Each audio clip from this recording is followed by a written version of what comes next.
Hey everyone, we're live. We're already 3-0 into it, but that's going to be okay. And we're going to struggle to see the dice a little bit, but that's going to be part of the fun. I think we have a 6-2 for Lawrence. We got to work with what we got. So Aref's on the bottom. Lawrence is wearing like a greeny off-white jumper with a sort of a green, he's wearing a kind of green combo. It's a double 5, and the cube is it a 4 cube? Really? Ist das ein 4 cube? I think it could be. It's unlikely to be because when you're 3-0 up, you probably don't want to recube to 4.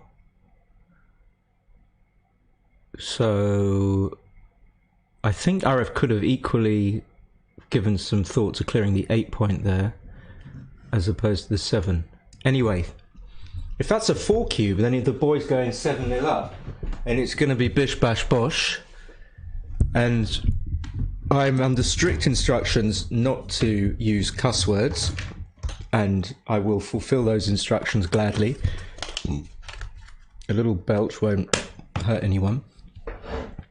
So then he rolls another 6-1. Would the 6-1 have been okay the other way? Yeah, the 6-1 would have played without leaving a shot. Double 1 doesn't hit, and Lawrence is going to have a little bit of a race. Romulo's in the background, also wearing a kind of greeny sort of thing. 3-2, he comes in, takes one off. We got 2 viewers. 2 lousy viewers.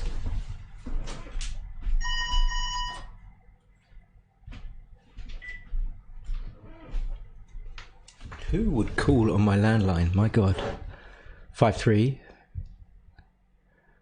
So Lawrence has definitely got chances. If I'm white here, I'm like kind of, yeah, I can. Is that a 4 cube? Is that really a 4 cube?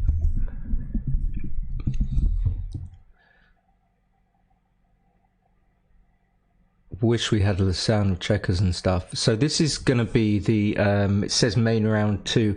This is not the second round. This will be, think, the last 16. So the winner of this goes into the last 8. Lawrence has got 11 left, right? Aref has got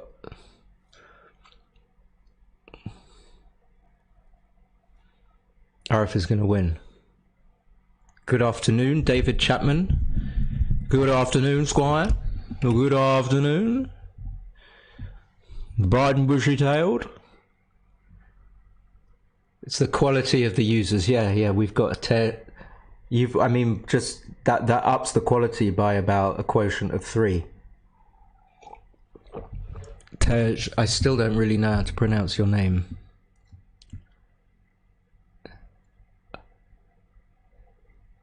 That's almost Gin. Not quite Gin. Gives himself a double 2.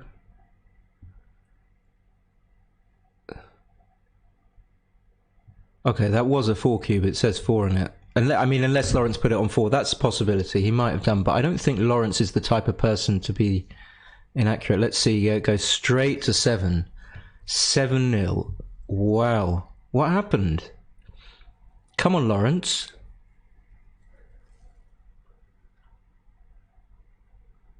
When I do a stream, I really need the sounds of the dice rolling and the clack of the checkers and all that kind of good stuff. So 3-2.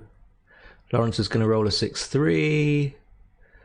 4-2 is going to be followed by a 5-4 or a 5-1, I'm guessing. 5-1 is what I'm feeling. What is that, an ace-6? Do 6. Yep.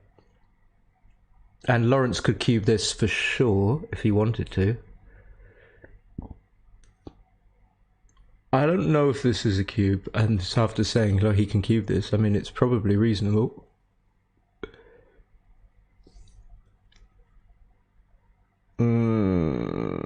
Aref had one of these in his last match. I mean, his opponent had his double 6 to play. I don't know if that's right. Even this score to win Gammons. I don't know if I want to Yeah, if I'm going to do that, I do that. But he played it so quickly. I mean, really, really, boys. Surely give some thought to, there's so much difference between coming off the 18 and playing 18 twice and 7 twice to doing that. You wouldn't just sort of... So far it's worked out, but even if RF rolls a 3, now the party's over. Okay. 6-3, whatever, come all the way around to the 11. I don't know. What are we saying about the double 6 play? Anyone? I think I would have just played 18 and 7 and taken my medicine. I really want to put that into XG, but if I try any shenanigans now, it's going to crash. Anyone interested? So we had a 3-2 followed by a 4-2 followed by a... I can't even remember now. Okay, let's get back to the game. XG is fired up for when we need her. We're up to 7 viewers. Don't forget to tune in to the final of the World Individual Online Championship tonight at 7 o'clock GMT, featuring Sebastian Wilkinson and Mahmoud Berkant Bilgi from Turkey. So it's the grand final. I think this is this could be a 3-2. Oh, these are interesting. So you don't make the 18. If it's a 3-2, you don't make the 18 because you don't want to make it more difficult for yourself to come home. And making anchors generally makes it more difficult for you to come home. So seeing that he's on the bar, okay, it looks like he's rolled something really bad. Or he's played the 3-2 and he's just... Okay, I'm not sure what happened. I didn't see. So the double 6 is what we're interested in, though. I don't know about the double 6, and I can't remember. So 3-5-3 is going to have to hit twice.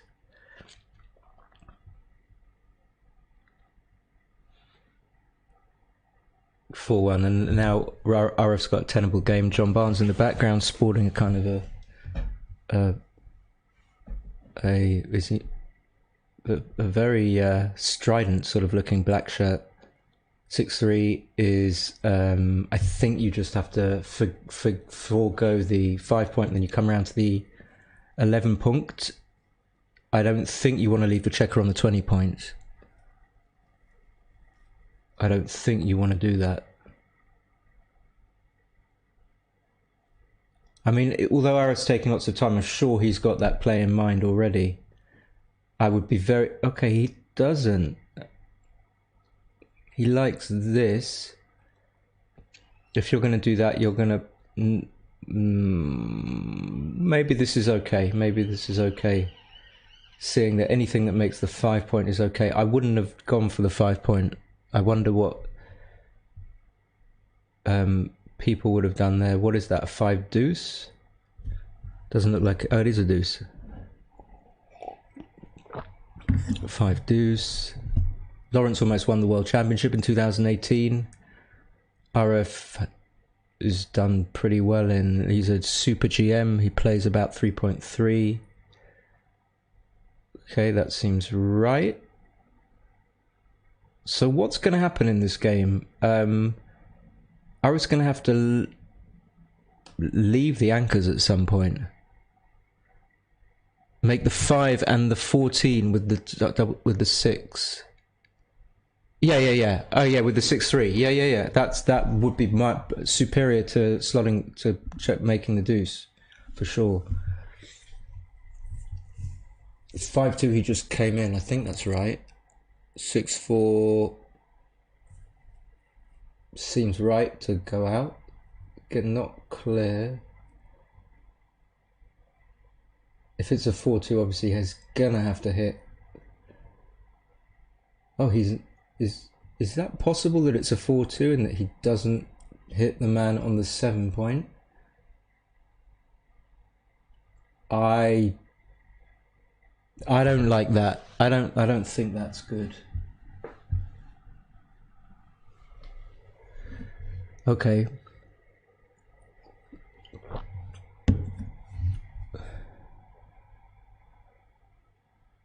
Yeah, what was that all about? Could that have been right? Really? To not hit and just rely on your anchors and just wait for him to come to you? But you've got the 5 point and you've got your anchors anyway. So why wouldn't you just hit and gain pips in the race? Just trying to work out the ideas behind it. Clearly, I'm not sure at all what I would do. What is this? Double four? What? What is it? What is it? What is it? Because even if you've got your anchors, you don't want to be like staying. You don't want to stay on the bar forever and just let him come round. Even though you've got your anchors. I mean, even if you had like the 4 point and the 3 point, the 22 and the 21, you don't want to just let him come round all the way. And that's not. It's not such a strong game plan that you can rely on it. You do need to come forward. So 6-1 probably just clearing the mid. Unless you can duplicate. Maybe he could have gone for a duplication play, breaking the 15. I don't know. Again, they're playing way... Why not take some time? Okay, that's fine. You don't take time with that. Obviously, he realizes that hits. Such a huge roll. We're down to 5. I don't know what I've done to alienate those 2 viewers. Alienation. Okay, so Zorrance comes in with a 1-2 and Zaref looks like a double 3. Just take some time, relax. There's no need to... Apparently they're playing with tighter time settings, so they've only got 90 seconds a game. 90 seconds a point. Of course he's going to hit. Switching could be okay, but then giving up the 6 point is a really big give up. See that he doesn't want to leave too many blots, so he switches, right? I see that. Well, that looks like a 5 to me, but it's not. It's a 3.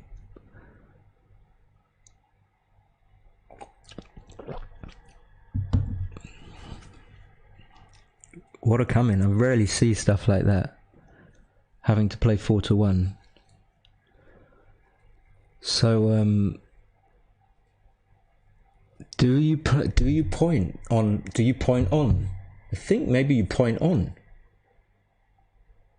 Or maybe, do you point on or do you not point on? If you point on, then you can pick up the other checker. This could all be over in a heartbeat.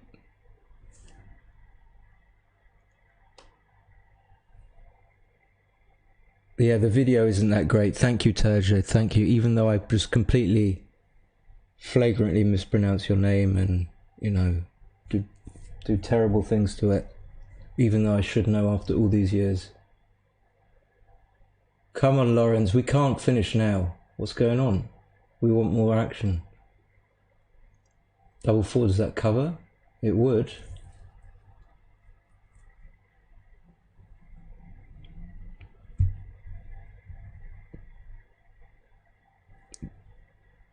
Lenny boy. How are you doing, Len? Oh, we're down to 2 viewers. We're down to two little... Is there some mistake? Yeah, what double 4 would hit and cover? I mean, would cover, but it's double blocked. The fact that it's blocked twice doesn't really make a difference, does it?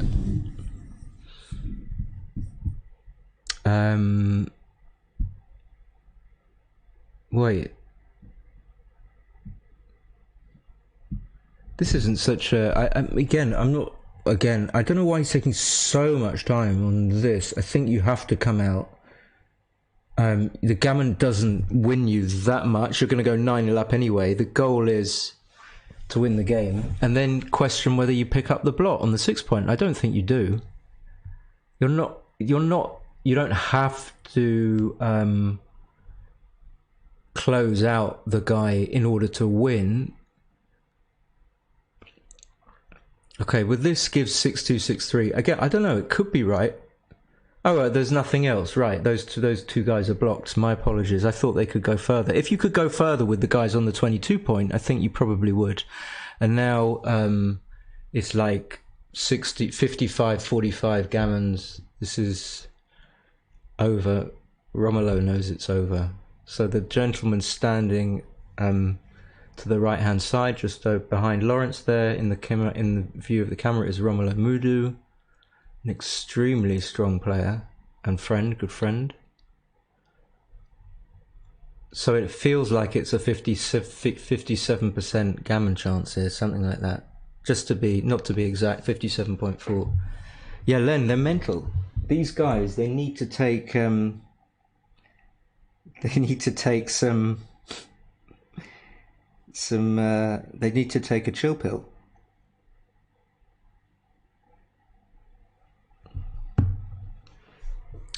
So, what is that? Aces. A coming, yeah, or coming now. We'll save the Gammon, right? Lawrence. It is a bat. Woof.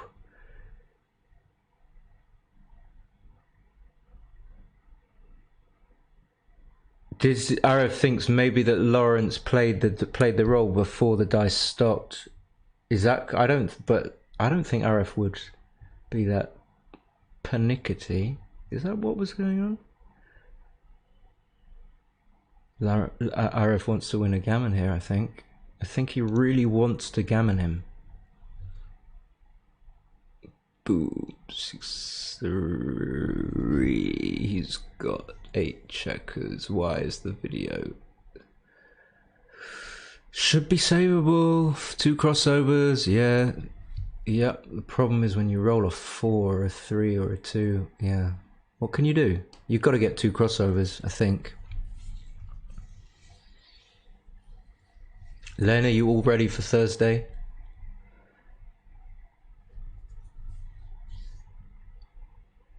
Are you here, Len? Oh, no, no, please.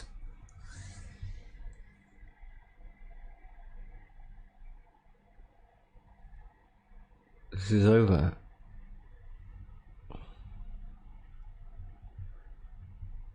How do I get the match? Maybe I'll get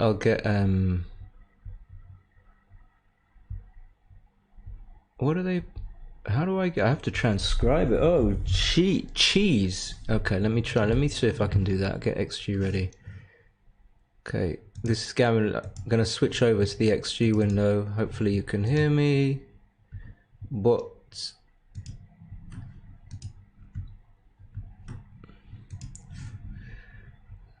That's it. What a disappointing match. What, like, boo, come on. What kind of match is that for a commentary? So disappointing. Alright, maybe I can get some tranny going. Where are they?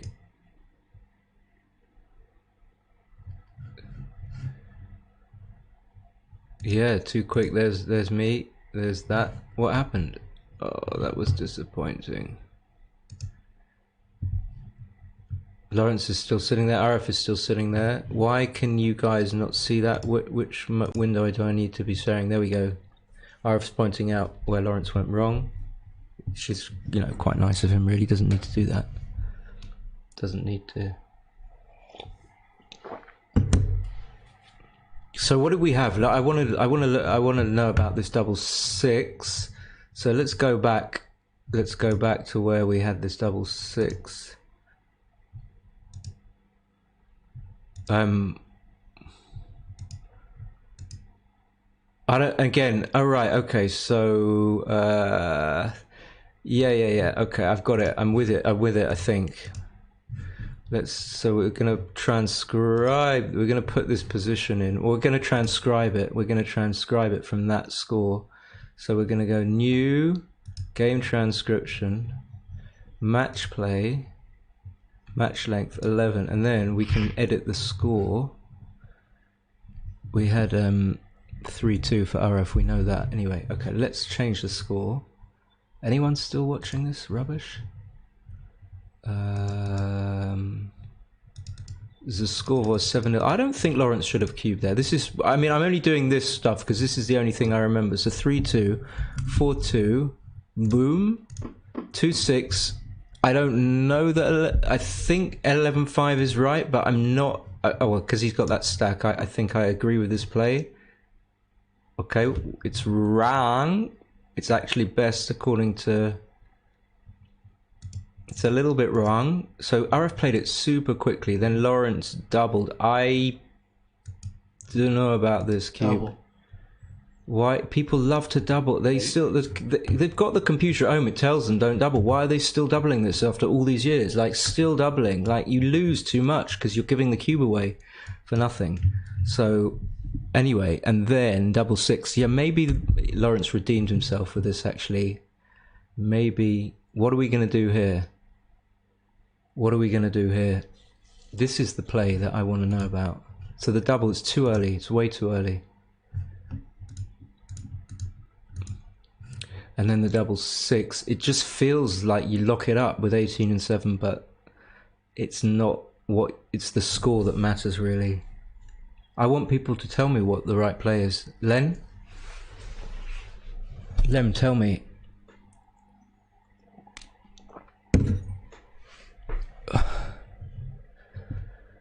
I want some play analysis.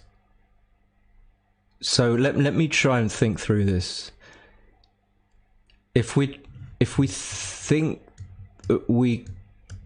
First of all, do we really need to gammon at this score? How much do we need to win a gammon? And... I don't know, but something's telling me that because we're quite a long way away from winning the match, we're 11 away, like the gammon value isn't so great, right? The gammon value isn't so great. Whereas if you're like 4 away or 6 away and the guy's like 2 away, then maybe, yeah, you really need to go all balls out for the gammon. So therefore, that suggests possibly that ups the value of playing both 18 and 7. Then there's the second problem, is if you hit on the 2 point, then what are you going to do with the next 2? It's thematic then to hit on the ace point. But then there's 2 problems with that. One, you leave a shot, and the other thing is that you allow him... Okay, no, you don't. Forget the second point. But the first point is that you leave a shot. So... The second point, what I was trying to get to, is that down the line, if your opponent, Aref, who is white, might be able to roll a number that comes in and then makes the 5 point.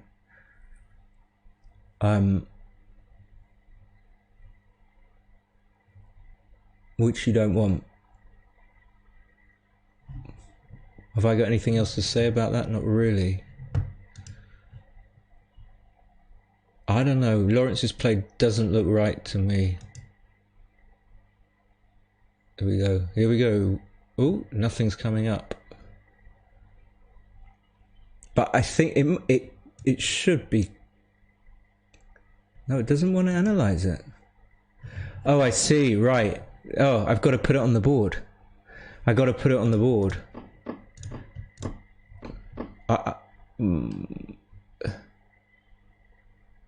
So if white comes in with a 5 or a 3, this is what I'm talking about. Then the next go he can come in and possibly make the anchor and make the 5 point as well. Okay, so Lawrence's play is absolutely right. I was completely wrong.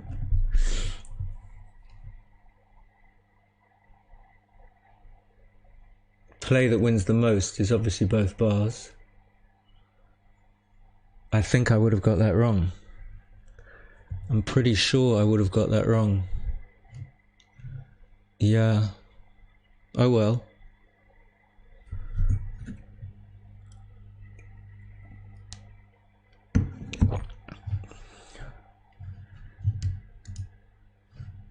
And I can't remember what Aref rolled after this, really.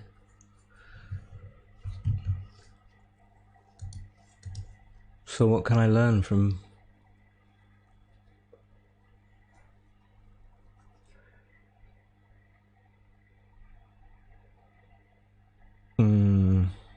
Not to be unkind, but I wonder whether... Yeah, I think either you see this or you don't, maybe. Yeah, okay. I'm going to commentate the next match. I don't know when that's going to be. I'll leave the stream open, actually. For the moment, there's going to be more matches coming. I'm going to put myself on mute for a second. Let me just check what's happening in the stream.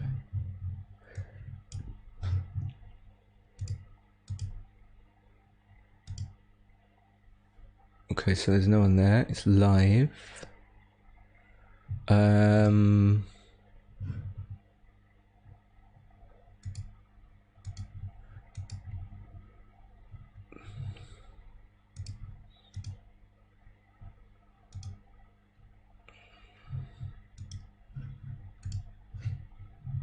Alright, maybe what I'm going to do is I'm going to just transcribe the last match. The last game of the match. There were some interesting plays. There was a double six play. I'm just replaying the stream for myself. Aref rolled a 3-4 after Lawrence's double six and came in. And then there was a 5-4. Let me try and remember this. Aref then came in with a 3-1.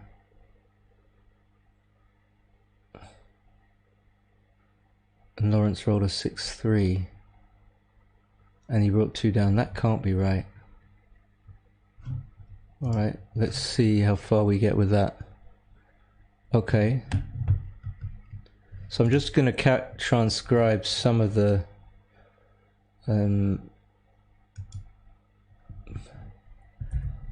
Aref fanned.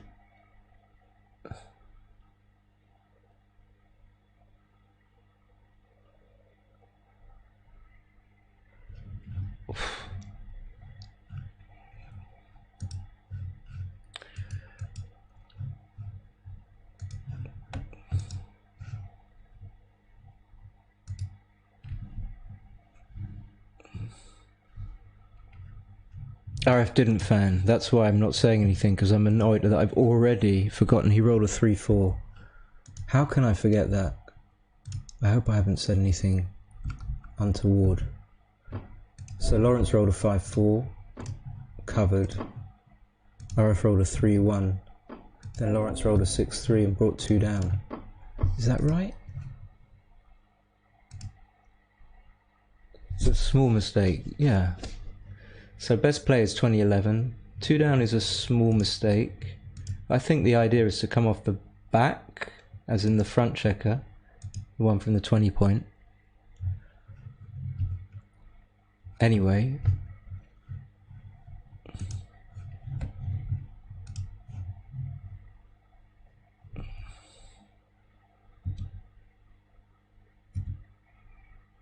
Just going through the stream on my just to try and remember. So Lawrence brought 2 down. Aref rolled a 3-2. Which case I think I would play 6-4 like he did. 3-2 followed by. Oh, this was the 3-2. What? And he's what? And he let's play 10-8.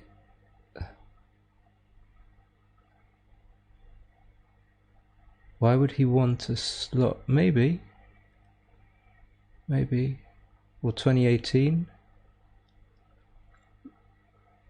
Anyway, yeah. Anyway, okay, you can't see this. You can't see the. I can show you. Just trying to remember so that I can transcribe. Lawrence thinking about a 2, he's already played a 3. Let me see if I can transcribe some of it now, because otherwise I'll forget. Already forgotten.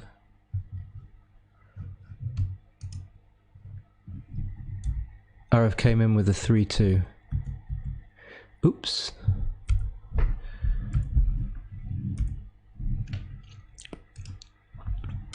(3-2) and he slotted the 4-point.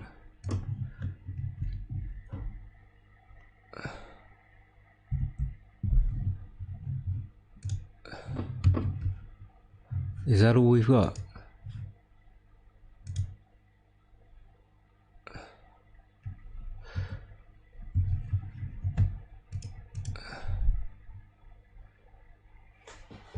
Hey, Backaholic. What? What's going on? He does slot. Okay. He did slot. So this match, I'm just going back over some of the decisions here. We've already played this. So 5-3 double hits. 5-3 double hits. 4-1 comes in with both. And then the 6-3 for Aref. Okay, yeah, we can see what Aref, whether Aref's 6-3 was right. It's really strange to slot, but it's the right play. Really good play. Nice play. 5-3, 4-1, and then the 6-3, and Aref ended up. You can't see it. Sorry, my bad. Aref ended up making the 5-point and then playing 8-2, which Terje and me don't like. But the computer thinks is best, which is really good play. Much better than what I would do. Damn it. Okay, let me go back.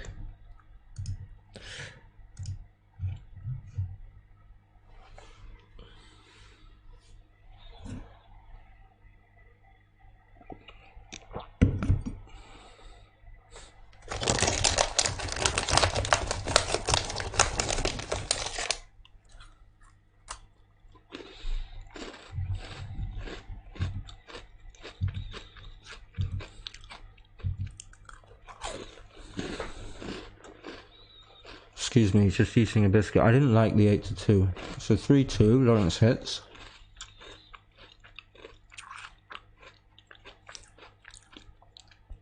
(5-2), Aref makes the anchor.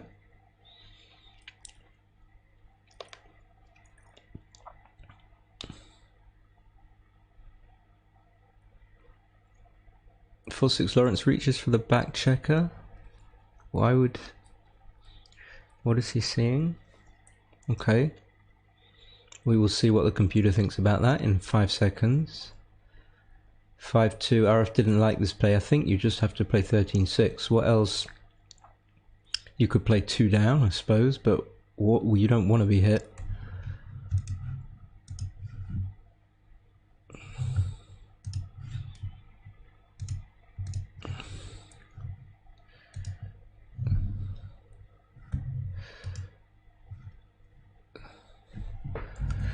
So with a 3-2, Lawrence hit, and then Aref rolled a 5-2.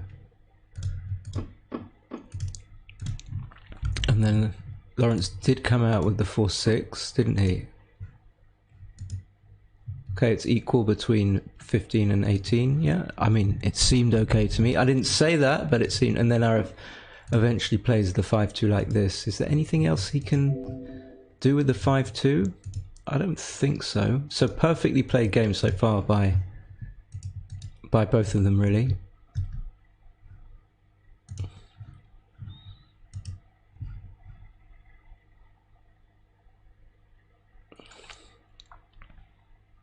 (6-4), Lawrence has to play from the 21 point.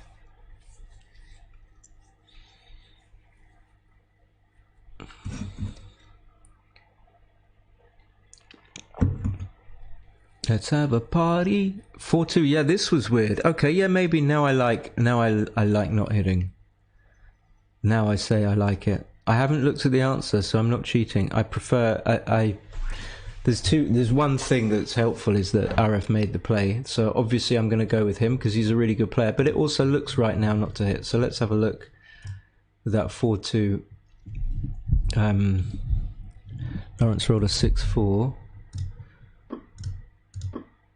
And And then all my comments about the 4-2 I think were like, you definitely just want to make the 2. Yeah, I like that. And then hitting wouldn't be, is not what the doctor ordered. It's a small mistake. Oh! Let me just go back through that because I didn't switch screens. So we had a 6-4 for Lawrence, then we had a 4-2, and then we had, we don't know.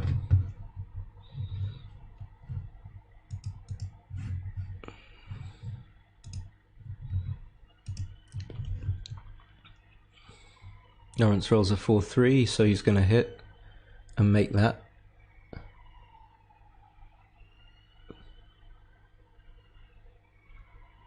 Aref fans, okay. We can remember that. 4-3 hits, Aref fans. Is this a double 4?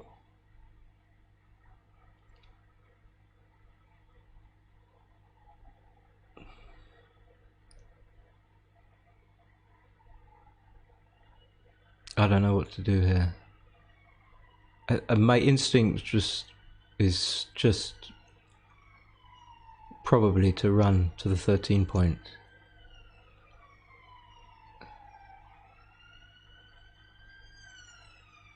But it's a 4-2. Okay, I made the same mistake.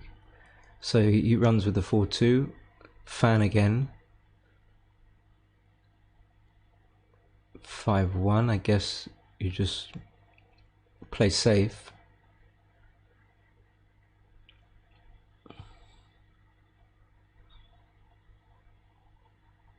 Finally Aref comes in. Okay, we can manage it in manageable chunks, so we go back to XG, put in what we have. 4-3 is what, there was a fan, and then the 4-2. Not sure what Lawrence was thinking of doing if he wasn't going to do this. Well, I'll have a look. Oh, Aref fanned again. Lawrence rolled a 5-1, and then Aref rolled a 5-2. Let's have a little look back through these moves, which most of them are obvious. 4-2. So even playing, not that you would ever do this, play 6-4 with the 2 and come out, but okay. And then with the 5-1, yeah, it's not clear. It's not clear. There are competing objectives. I try and get this anchor closer, because the further away it is, the more difficult it is to clear. So actually the best place for this anchor is the 10 point, but not the 9 point, because then you bring it in range of his checkers on your own 3 point or his 22 point. Okay, so that's good. 5-2 came in. All right, let's do some more moves. It gets interesting. 6-1. So this is this highlights one's prowess, one's technique. I mean, I agree with this play, and if I'm wrong, then it highlights a serious deficiency in my backgammon knowledge. Like, surely you should know now which anchor you need to clear. And even if you could get the guy from the 15 point safe with a 6-3, you might not want to do that. You might clear a front anchor, arguably. But anyway, so therefore, knowing that, 6-1 is, I think, an easy play to play 13-6. And then this double 4 hit and cover, and Lawrence came in with a 2-1.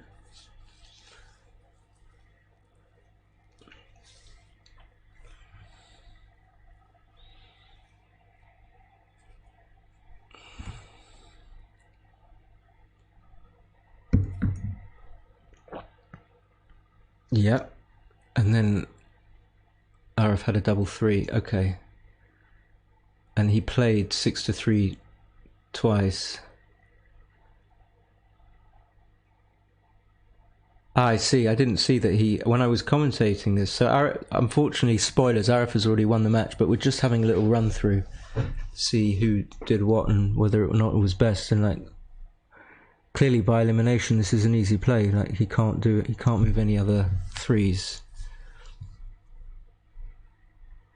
Lawrence came in with a 1-3. I've never seen anything like this. Like, ridiculous. So the double three, biting on granite, and then this. Like, this is just a really kind of beautiful ugliness having to play 4-1 here. That's obscene. It's really excessive. Then double six.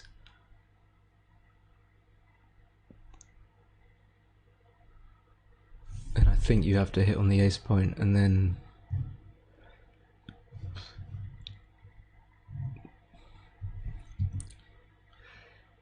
a double four. So I think we'll manage to remember all of this.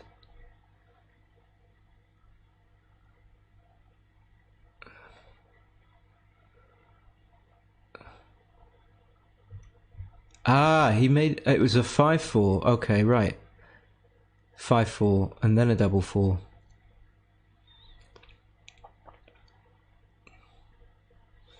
And then a double four, in which he played 13-9, 12-8, and 2 out. He took his time over that, but let's just check that he did that. Yeah. And then scoot along. I think he did do that. Lawrence fanned again. And then there was a 3-6. Okay, and then we can stop that. So we've pretty much got the whole match. That's nice, unless we forget, which is possible.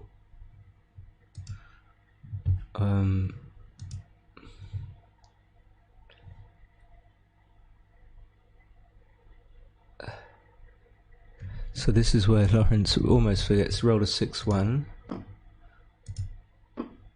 Right? Double four.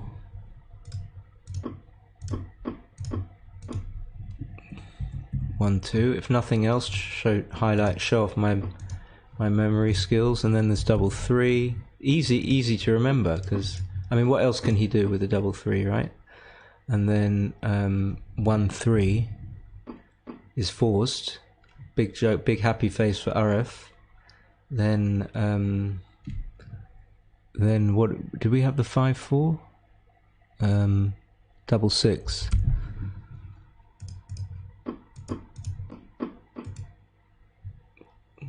Fan, and then the 5-4, and then the double four. This double four for Aref. So let's look at this before we put it in. It seems like reasonable that if first of all, you definitely want to. You don't need to pick up this block. You definitely want to come out. You haven't got a lot to play with anyway, but you definitely want to come out. And then it seems reasonable to leave the 6 point slotted if he's got a big gap on his 5-4 and 3 point and a blot on the 4 point. And then it allows you to cover to make the 6 I'm not going to go any deeper into it because I'm a little bit tired. But yeah, so it seems like a reasonable play to do what Aref did. It's sort of pure. Okay, it's not right though. And then it was a fan, and then he rolled a 6-3. So let's just have a look at this.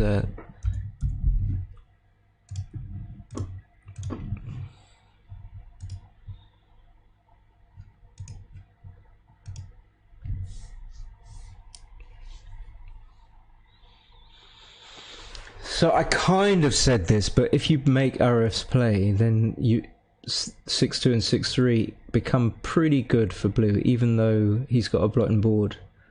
And if you do something like this, then you've got good chances.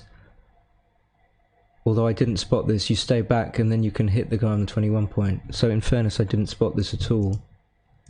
But I did sense that it wasn't a complete lock that his play was going to be right.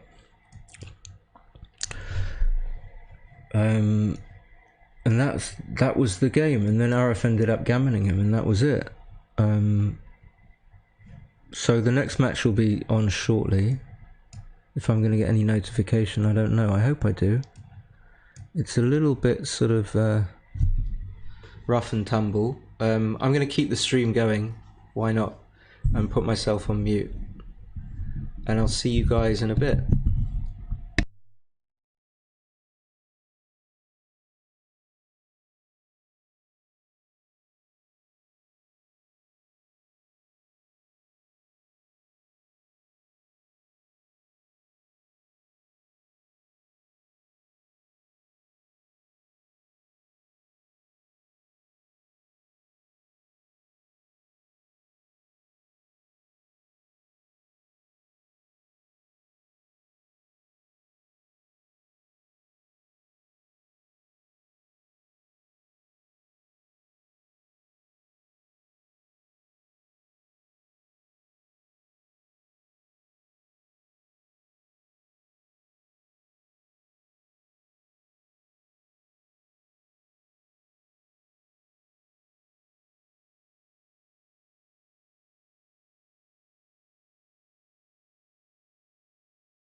Hey, I'm back. You guys, you two beautiful people. You beautiful people. And Aref has just sent me a picture of the draw. Perhaps I'll share that, or can I be bothered? Not really. And so I'm just going to read the draw out for you. I've got the last 16, which Aref just won in. So the first match we have is Danny Demista and Alex Pascu. Second is Petar Vidovic and Larry Smyth. So this is the final 16 of the tournament. Petar Vidovic, Larry Smyth. Then we have Peter Hodson playing Lewis Potter, one of my students, former. Then Cecilia Rogers playing Dan Rivera. So Dan Rivera managed to beat John Barnes in the last 32. Then we've just had Lawrence getting beaten by Aref. And then 3 more matches. One is Tim Line versus someone who I've not seen before, Petros Semiu. Can't really read the handwriting. I think that's an M. Then the last 2 are Stuart Mann and George Papazoglou. The final match is Anna Clark and Mick Kaminsky. I think that's Kaminsky. Is it Kaminsky or Kaminsky? I think it's Kaminsky, actually. That's right. So hopefully we'll get a really nice match for the quarterfinal. Maybe we would like to have something with people who aren't usually on stream. Maybe we would like to have, if he manages to win, maybe we'd like to have George Papazoglou, who's a really strong money player, lives in London, or just outside. Or maybe we would like to have Alex Pascu on stream.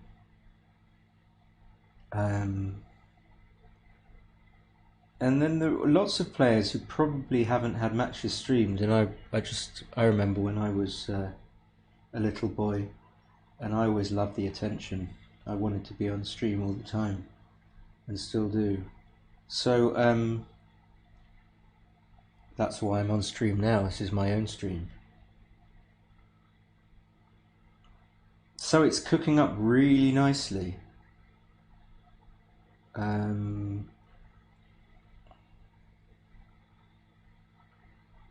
have we got? And I'm just texting Andrew Selby, who is the tournament director, to find out when the next match is.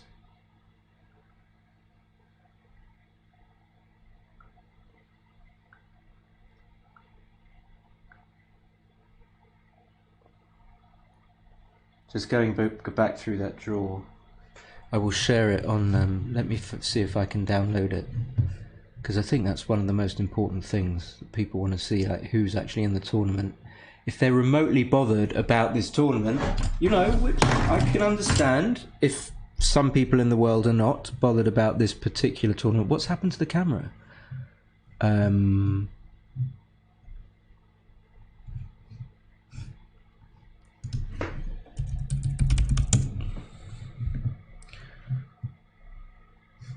Here we go. If I can just... Oh, no.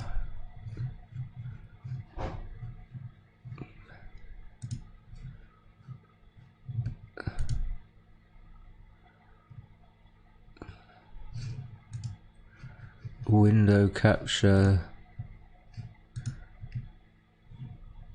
Where can we find...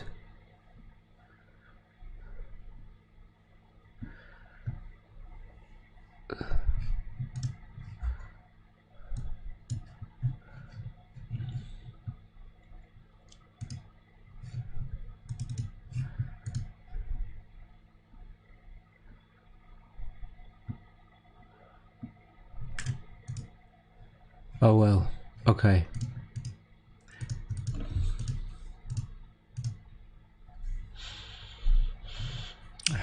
Alright, give me 1 sec.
So I can't manage to do better than that. I'm not sure. I don't know why I can't make the image bigger. I've just texted Andrew to see what the scores are in the other matches. In these beautiful matches we have with Peter Hodgson featuring Peter Hodgson and Petar and Alexandru Pascu and me. There's me.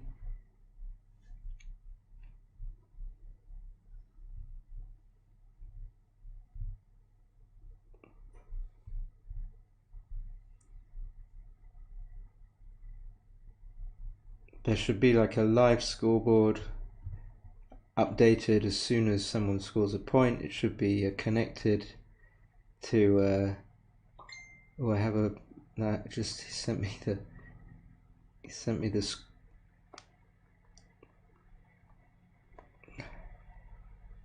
we have an update. We have Cecilia Rogers has beaten Lewis Potter. Beautiful. Beautiful. What a day for female backgammon. Okay, I'm going to put this on Muty and we'll be back for the next match in about half an hour, 40 minutes. Thank you guys for watching. Really appreciate it. I hope you enjoy it. Bye.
Hey, here we go. So this is as far as I know the score sheet, the draw sheet, the score sheet, and it's still a bit wonky and I can't enlarge it to fit the screen for some reason. But we could have Cecilia playing Larry Smyth. We could have Aref playing Pedros.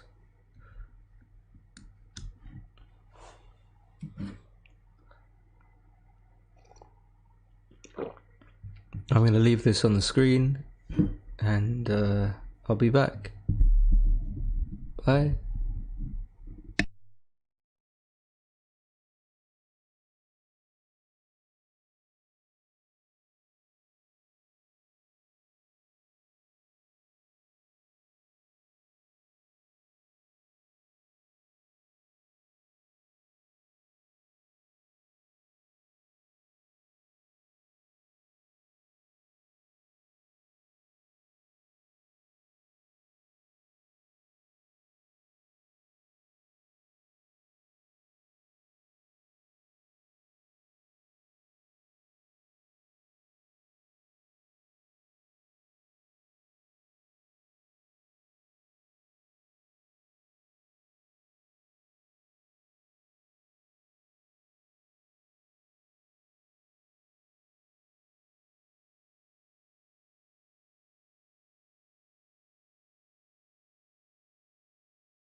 Now this one's going to be a stonker.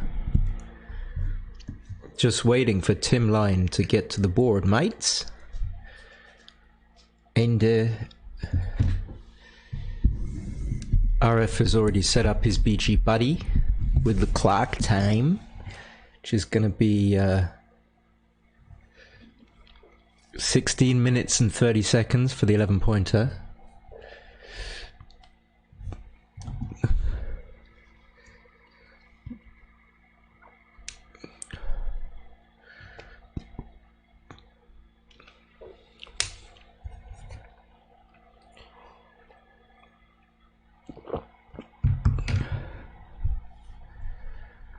So this is going to be a very different sort of match to the previous one.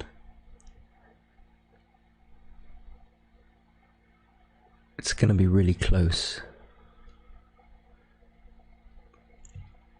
This is the quarterfinal, the last 8. Gonna see if I can get an updated draw.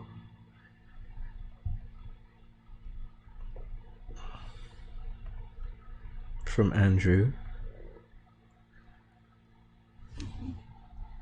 We're on 4 viewee. 4 viewers.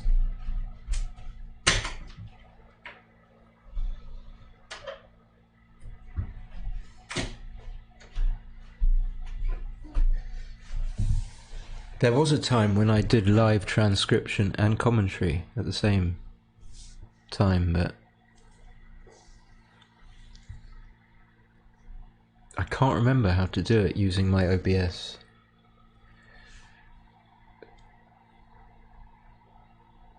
So Tim, as far as I know, lives around or in Bristol, and he's been playing for years. He's a really strong player. I was hoping for someone, to be honest, other than Aref on the stream, because I think Aref has had his fair share of the broadcasting time, and I think it's nice just to see how other people play.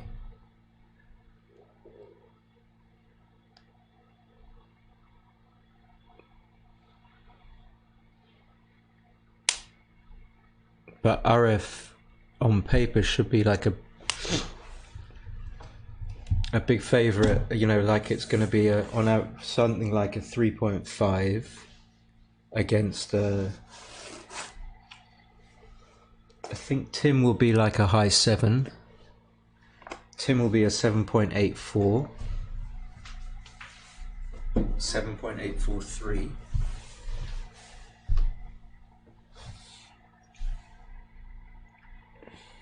Aref once said to me that he's the best checker player in the world, and boy do I believe him.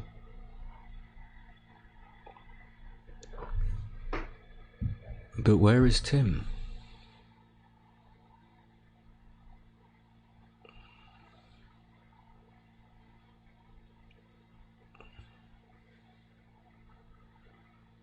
So welcome everyone to the stream. I hope you enjoy the match, and I hope you all interact and tell me what you think the right plays are, and in certain positions that come up on the board here,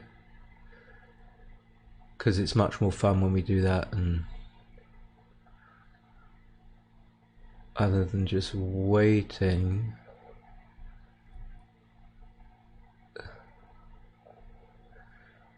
We are waiting. Has anyone got any nice stories?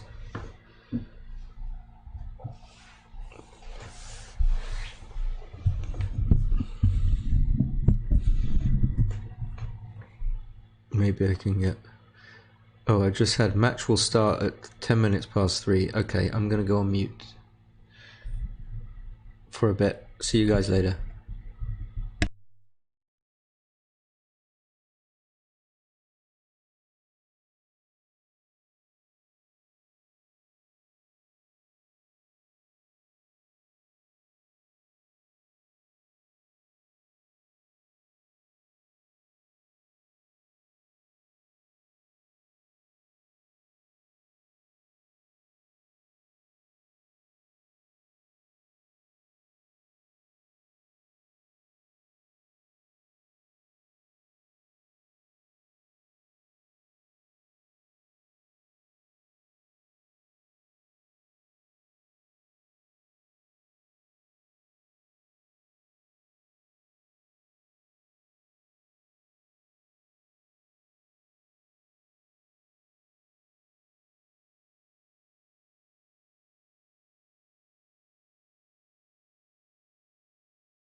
Did we get that? That's like 100% clear. Look at all those yellow lines. Good point, Cecilia. I thought I was being clever by writing C without realizing that they got the same first name as well. That's ridiculous. They got the same surname and the same first name.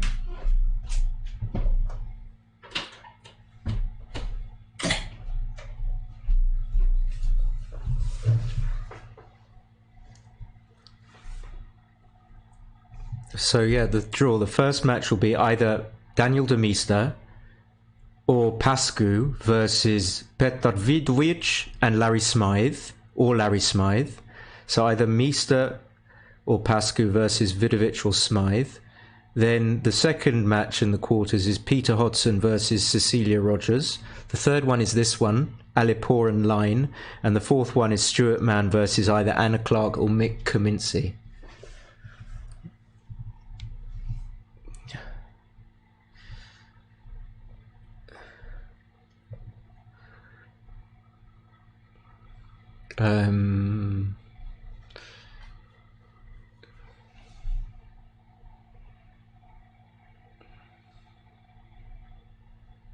I've been told that the match is going to start at 3:10, suggests to me that it's not going to start until like past 30.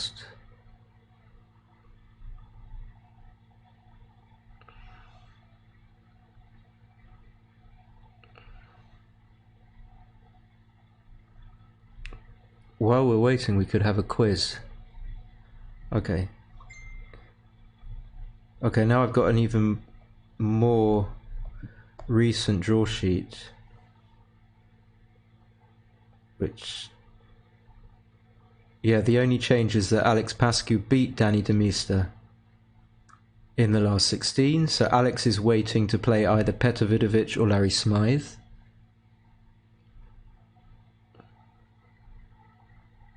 Okay, here's the quiz.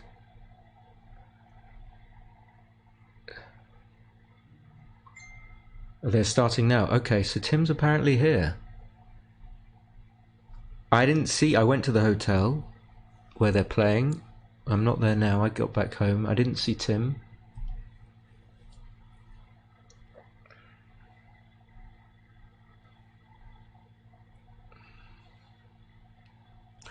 Okay, here's the quiz. Your opponent rolls this is a money game, by the way. Your opponent rolls 5-4 and makes the normal play of 24-20, 13-8. You roll double 3 and make the normal play of playing 8-5 twice, hitting, and 6-3 twice, making the 3-point. Your opponent rolls a 3-1. First question is, what's the correct play for money? And secondly, what's the post double take equity? Meaning that, assuming your opponent correctly takes your initial cube, what's the equity for money after the double take? You got 5 seconds. So Tim is there. Okay, to make it a genuine quiz, what's the right play with the 3-1? Not that obvious, but it's interesting. Your opponent rolls a 5-4 and splits. You roll double 3. Your opponent has 1-3 to play. Oh no, why is this? What is this? Computer said no. Computer has blurred again.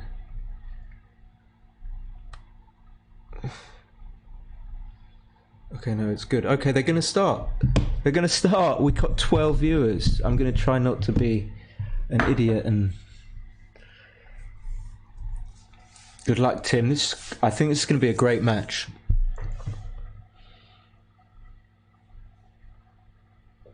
Tim looks really good. He looks well.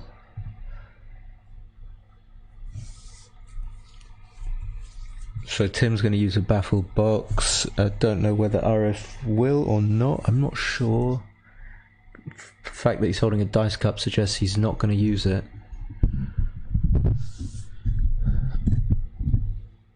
Okay. It's going to be a good match, but I think they're going to play quickly. That's the problem. So winner of this goes through to the semi-finals. Yeah, they're playing on this board, which is a golden gammon board. There they go, they're off. Tim's using the baffle box. Aref is rolling, rolls a 5-3, makes a 3-point.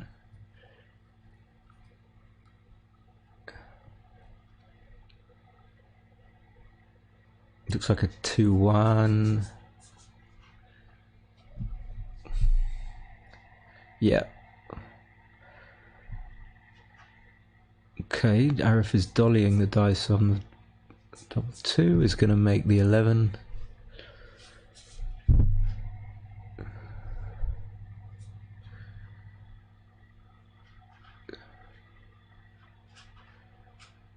Two-1 is good enough to stop any thinking about cubing. Aref's obviously got an advantage.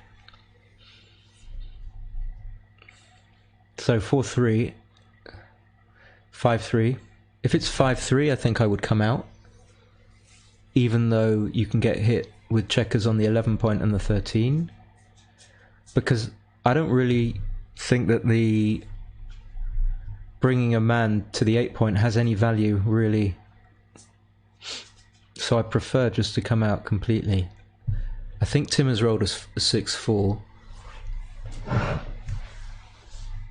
If he has, he should probably make the bar as opposed to the 2 point. If he's rolled a 6-5, I can see why he's in a quandary. 6-5, maybe he should play 6 down and hit on the 1 point. As opposed to this, now if Aref rolls a 1, he can hit, or a 3 will make the 21 point. Jeff Hall says has got the answer bang on. Yeah, you just play bar 21 with the 3-1. So double 6 just makes an instant 6 prime.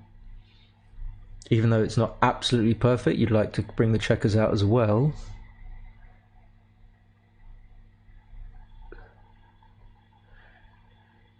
Jeff is embarrassed to say that he's watching the stream, so he has to pretend that he's having a Sunday dinner. No shit, you can watch the stream and enjoy it. I mean, one day people will be boasting about watching the stream rather than trying to hide it. Well played at BMAP, Jeff. How did you play? So we missed a double 4, and then this is a pass, I think.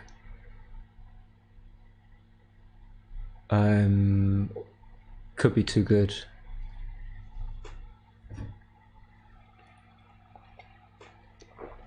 So what's going on here? Like, so let's say you just come in. It's got to be too good if you come in. Okay, he does cube. So you could roll things like double 1, meaning that you stay back on the 24 point, but then you can just cube out. I think it probably was too good. Come on, let's spill the beans. How did Jeff play at BMAB? Who won BMAB? Cheers, Rich. Still aiming to get below 4.5 if I can. 4 being the ultimate aim. I'm sure you will, Jeff. So Aref goes 1-0 up. 6-5 runs. 4-5-9. Very respectable.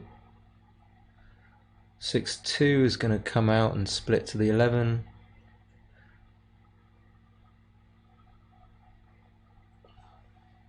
Okay, so how's Tim playing? I think he's playing okay, right? What's he doing? Why is he touching those checkers? This is a 5-2. Ay. I guess if Aref doesn't roll a 1, it's not too bad, but...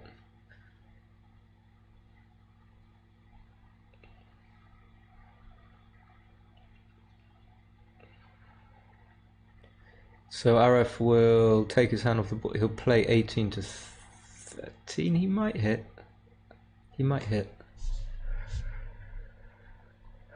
Maybe against, dare I say it, someone who might be not as strong as you, you would play this, make this play, even if it is a little bit wrong. It's very important to complicate the game if you're playing someone that's not as good as you. And obviously XG doesn't really know that or talk about that. So 6-5, he can slot the bar or the 5 point.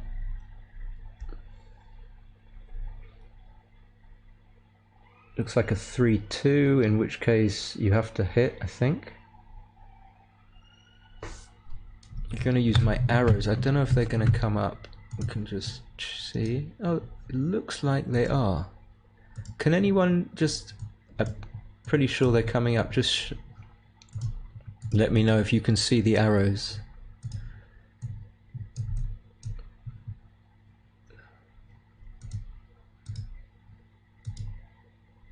So Tim he's come up to the 20, and if to hit, I think you have to hit the checker on the 5 point. Looks like a 3-2. So Aref comes off the anchor to hit, fine. 4-1, you probably hit on the...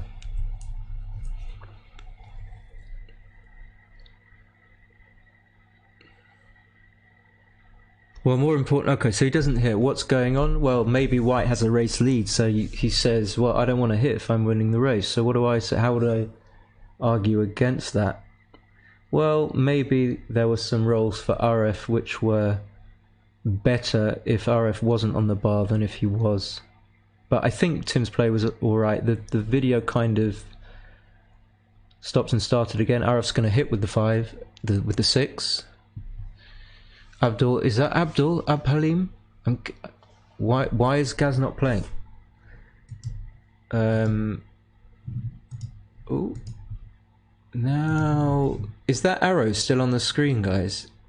I don't know why Gaz isn't playing. Usually he does come to he comes to these tournaments.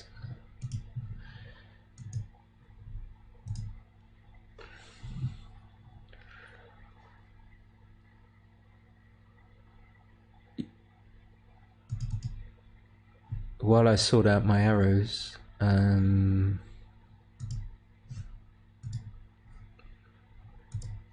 Gaz usually is a taker.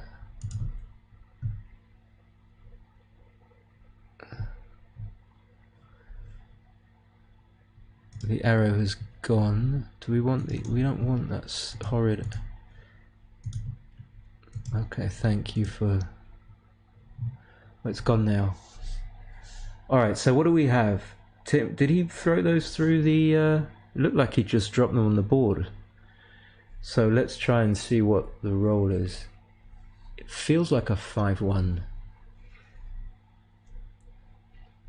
Difficult to see. I think the blue die is a 1. And the red is like a fizz. Sort of see a 4 in it. Okay, just a 2-1. He could have hit on the 23 point, of course, on the 21 point.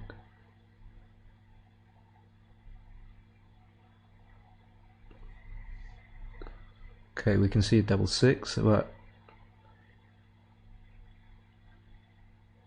okay, just Tim's time, the time he takes to make the moves makes me a little bit kind of nervous that he's going to make the wrong play. I mean, my play is not to play to the 1 point and to do what he did here, but he did do it. Okay, the video is, that's a double 4. If that's a double 4, then it hits and covers.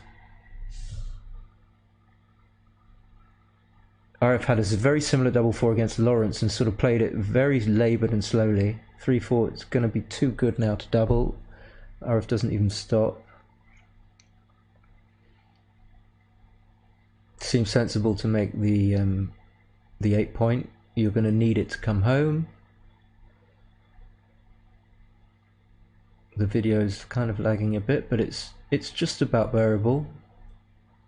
So he had rolled a number whereby he could have come out from his opponent's home board, he would certainly have done so. So Tim's got 3 2s to play, yeah, and he's right to just hit loose and make the 5. You can't afford to leave those gaps in board, and my bad, because I wasn't even thinking about, of course this is a very strong cube, and Tim doesn't take enough time to think about that. I don't know whether I would have even taken, but I don't even get get to make my decision. Like, this is a big weakness. It's so easy to exploit people when they're just coin flipping for the take pass decision. So it felt like a pass to me. Has anyone got any? What do you guys think? What does Reese think? Hey Reese, what did it? That felt like a pass. Like, very difficult to get 3 checkers out. So Jeff thinks it's a pass but isn't sure. Terj was past that, and just the speed. I mean, it's more interesting for me than to look at the actual brute figures of what the computer spits out, just to see how people, they're not aware that they're not taking time, and they're just sort of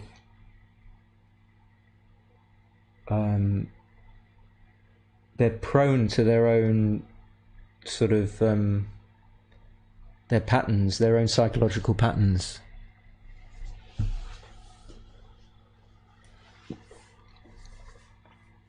So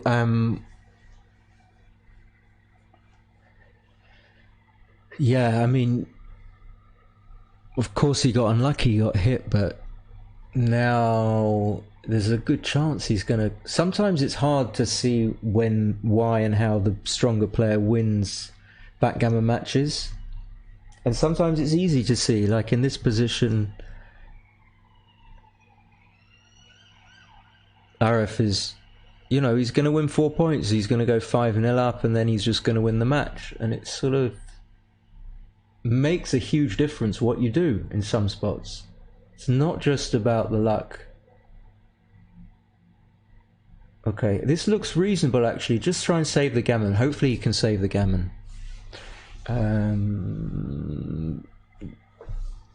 I was wondering, Reese, if you went to BMAB. So who went to... there was a recent BMAB tournament in the UK, and Jeff went and played very well, played 4.59, and I think John Barnes went. Yeah, to go anyway, back to the match. Tim's like, from nowhere, he's got himself into this position. I mean, it might well have been a take, but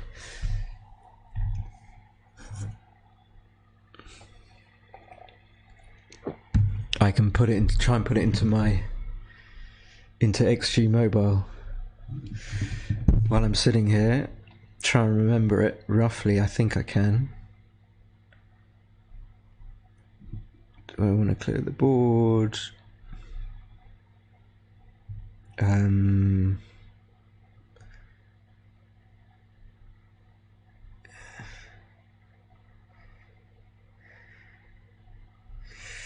What do we have?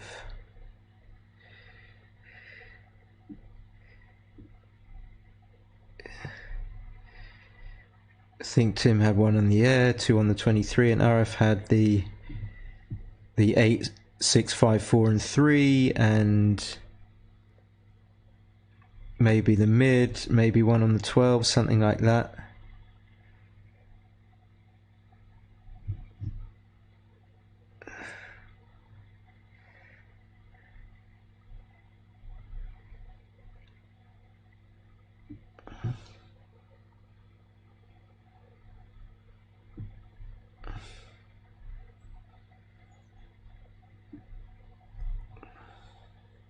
And Aref had rolled a 3-2 and couldn't come out, and Jeff rolled a double 2.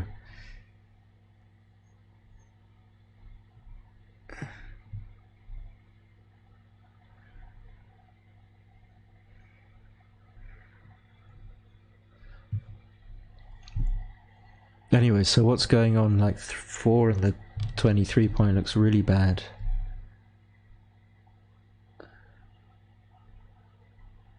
So Jeff is telling Reese was there. Tim Cross, John Barnes, Lawrence, Chris Rogers. PR order: Tim, Reese, Chris, Lawrence, myself. Provisional at the moment though. Excellent. So what was the what were the PRs? Chris, Oh, that's good. Chris Rogers played well.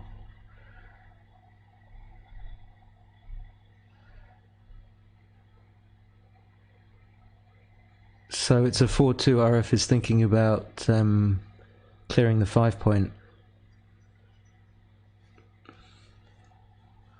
And I don't know. Don't know. I don't think you need to do that when the opponent's only got a 2-point board. I'm assuming that clearing the 5-point is a kind of safety measure.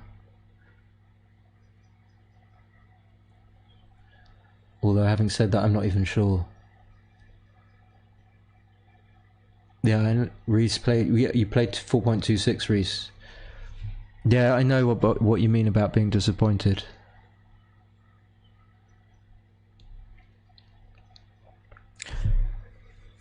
But we have to be realistic, you know. We have to be realistic.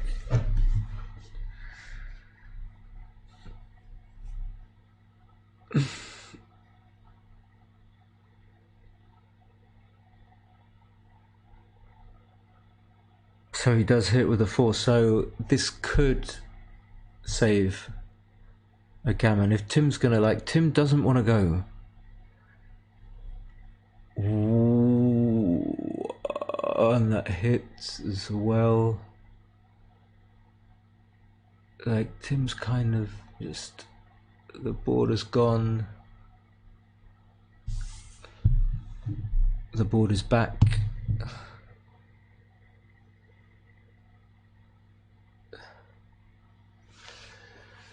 It was too good.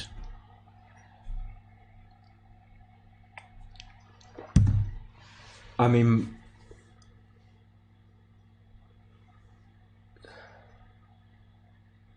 okay. Richard says he was 6.63. Yeah, I'm sure you can play better than that.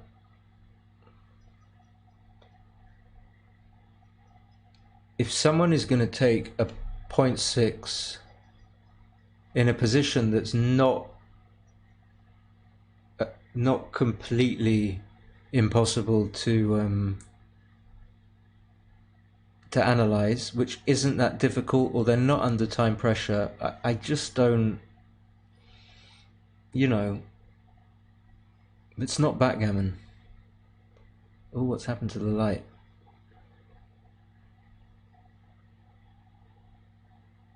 It's very difficult to justify.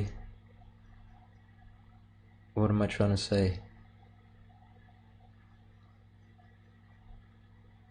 Just the speed with which Tim made that decision it's not really justifiable.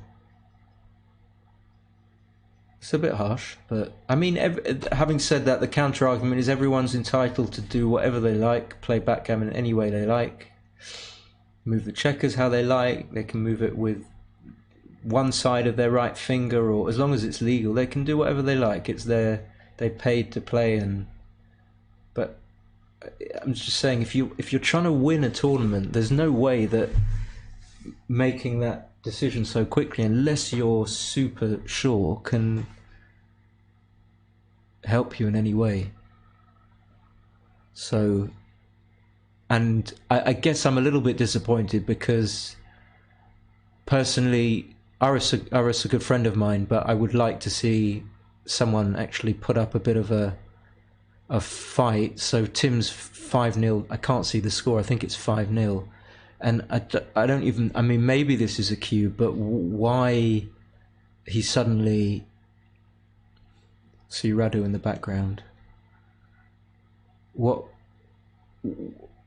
people giving away sort of equity for no reason. You've got to sort of make it difficult for your opponent. So 4-2, probably just play 10-6. If Tim can come back from this, then I guess he'll have got luck. Well, yeah, lucky. Now the cube is okay, having made the 5-point. Like, the cube has some value, some teeth. Aref has got a difficult 6-2. He doesn't want to run from the back, but it does duplicate 4s. But when you get hit with a 4, it's nasty. No, well, again, I'm never sure, but I don't think that was a double. Why are we what are we doubling for there? What is? It's double 3. Well, hold on. Can't he switch? What's he doing? What is he doing? Again, I don't mean to be. I just want him to, like, he's giving away.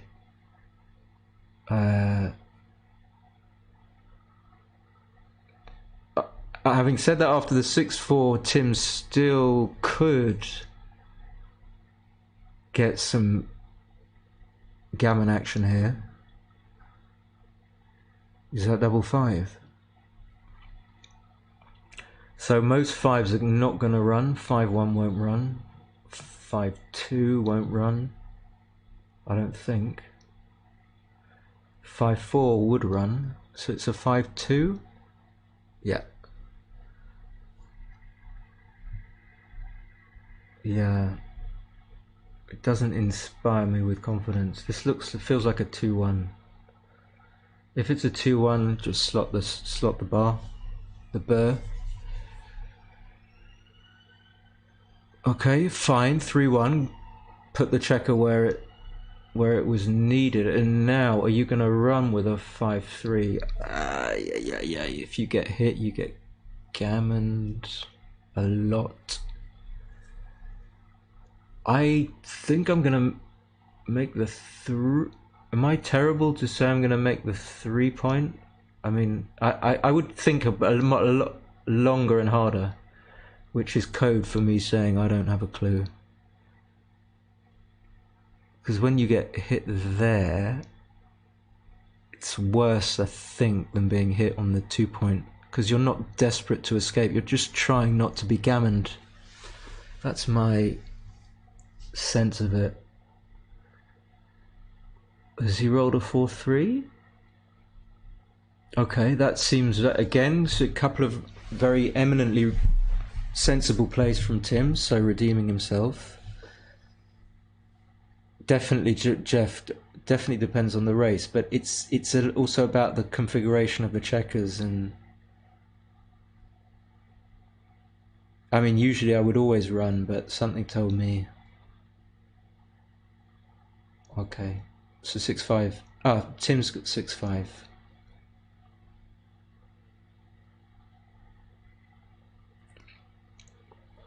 Let's make this match.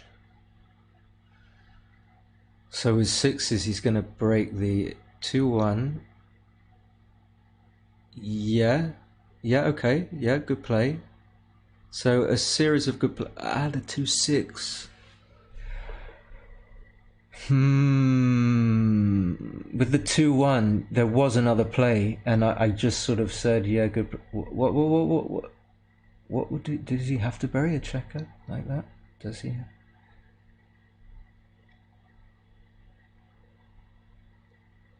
No, I don't think Aref can leave a direct shot.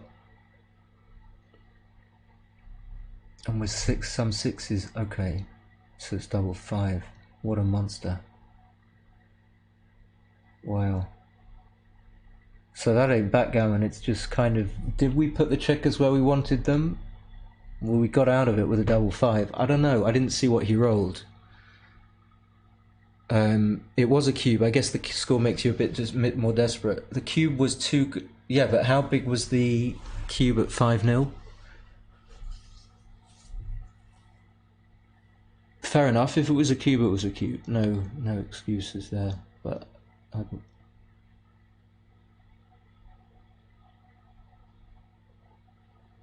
so now I'm gonna kind of revise what I was saying, and although I want this match to be long and interesting, I don't. It seems a bit harsh for Aref to get gammoned here. Tim made, I think he played his 2-1 too quickly, and then the play, again, he might well have played, it might well have been the right play, but he could have stayed back for the 2-6 from the bar.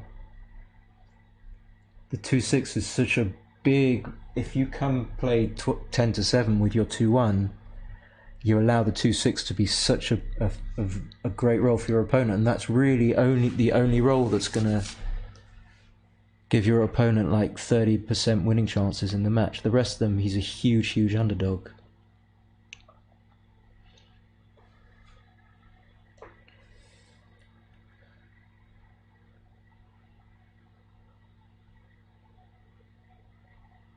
Okay, so I don't think he can get everything here. It's just 2-1 is going to miss whatever you do, right?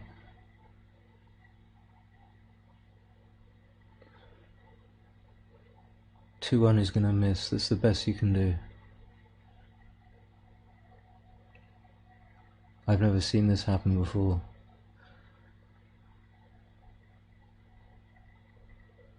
Okay. But 5-2, like 5-2 as opposed to 5-4, that's a big, as opposed, not taking into account match equities so much, but just psychologically 5-4, 5-2, big difference. Huge difference. Like 5-2, you're still like, God, I'm going to lose this game. 5-4, you're like, all I need is a point to get even.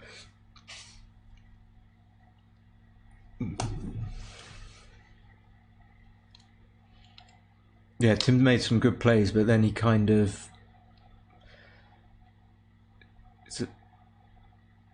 sort of lost the thread a bit. It's the backgammon's all about keeping the thread. Sometimes you just don't know what's going on, and that's fine, but I think it's always the way to improve is to be aware of what you don't know, so that you can then check back on the computer and try and work out what you don't know and then try and know it. But when you do know stuff, you should just keep a line, a thread on what's going on, what you're trying to do in the position. Okay, so Tim's going to have a cube, right? Double 1. Yeah, this is going to go to the 8 point, I think, rather than... This is going to go to the 8. Ooh, I mean, I think... And he's not going to cube this. And this is the thing, like, if you're not going to cube this, why would you cube... Okay, maybe he is going to cube. He is. Okay, fine. My bad. So 4-2, multiple plays here. I don't know about the first move, 4-3. I don't know about... Okay, because he's got a checker on the 11, so you don't want to split to the 20. Fine, I see that. 6-3 is good because now Aref might even be able to hit loose, having the 5 point. Looks like a 4-2. Don't know how to play the 2, know how to play the 4. I really don't know whether you play 8-6 or 24-22.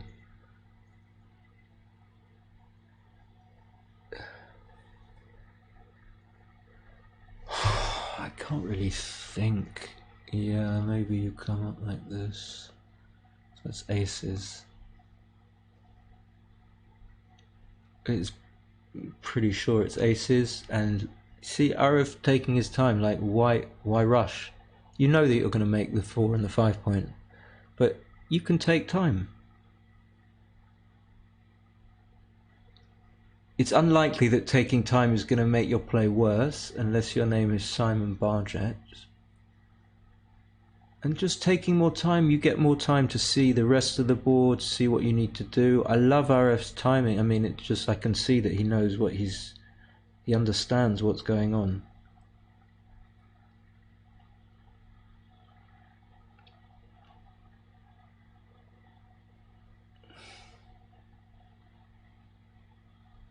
And the only thing that I would be thinking about in Aref's position, maybe a bit too much, is what my opponent's take point is at 5-0, 5-2 down on a recube to 4.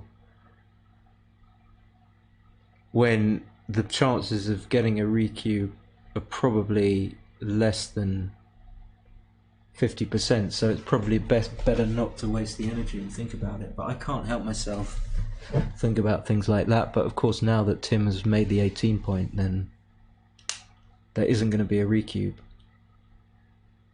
The fact that he's moved the checkers to the 14 point suggests that the race is close. 63, 80, 81, 89, 120. So Tim's 120 and Aref is 119. Tim is 1 pip up. Jeff says that he thought the same, as this will be very difficult. What did you think the same about?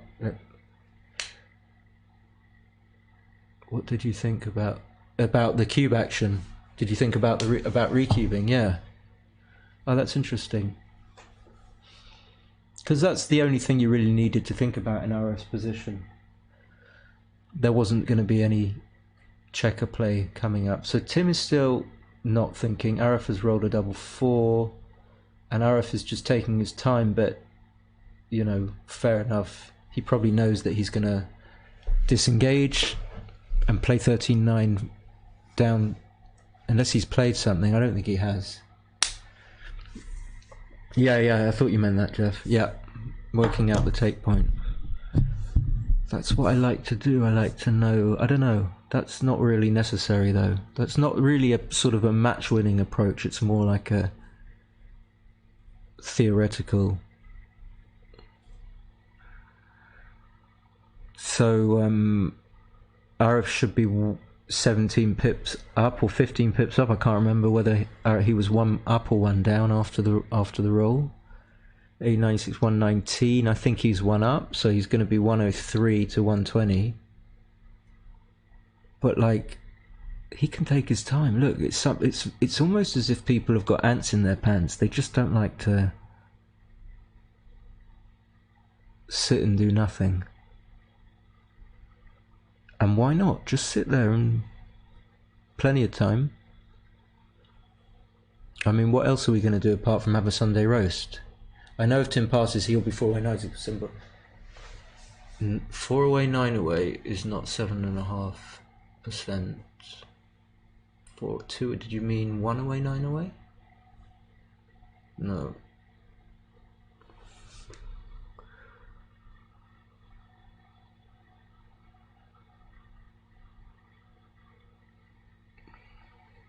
So now, obviously, after the double 4, I forgot to even think about it. The recube comes back into play. Like, when are we going to recube? And like Jeff says, we're going to think about what our opponent's take point is. But then, of course, we're going to make a massive adjustment, because what we have to really think about first and foremost is whether our opponent is likely to take or pass incorrectly if and when we recube.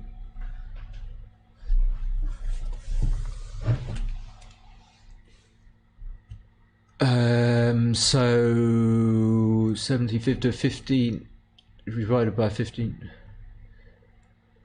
I don't know what 4 away 9 away is. I only know the match equities, almost all of them from 7 away.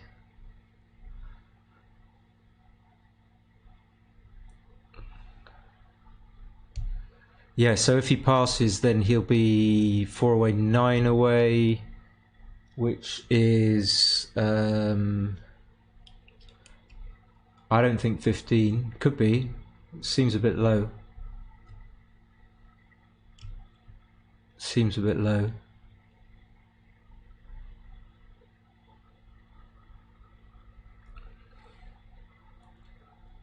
But of course, if he recubes, then he only goes to 10-5, which is like 80. So here's a recube. It looks like a pass anyway, right? 24, 50, 34, 54, 86.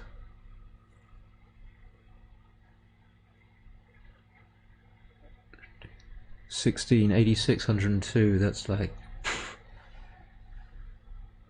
So being 8 pips up on an 86 pip race would be like being a 70% favourite, maybe. So being 16 pips up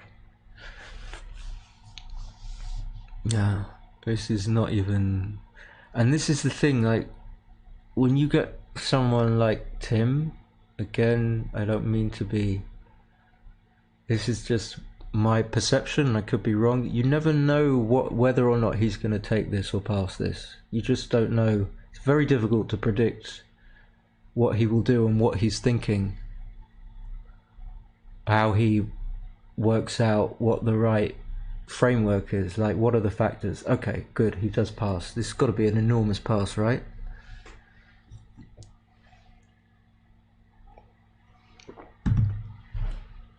So, very pleased that Tim did pass. Very pleased. So the score is 7-2.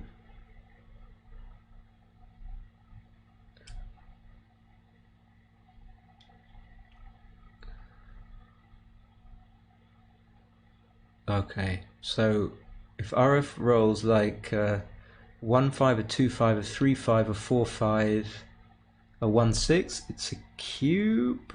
1-6 coming out. Okay, is he staying? No, he's just not. What is this? Is the thing, like, what is the why are people... There seems to be a disconnect between certain skill levels in backgammon, right? It's like some people are consistent every play. They'll like at least look at the position, and others sometimes they just naturally take their eye off the ball, right? And it's... I guess Aref's going to pass this, but as to whether or not it's a pass, I don't know.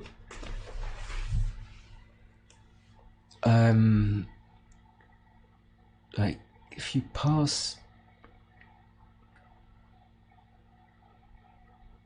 Yeah, I think just... I think it's probably a take. I think I would, like, just seeing what Tim has done in this match so far, I would pass this without even...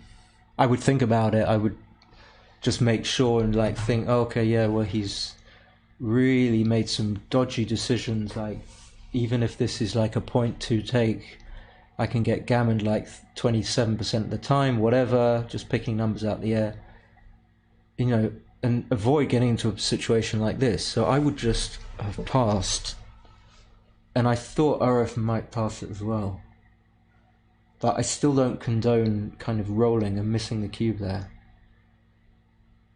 Okay, anyway, so now I think he has to make the 20 and play 8-2. Yeah, exactly. Okay, well, this play is questionable.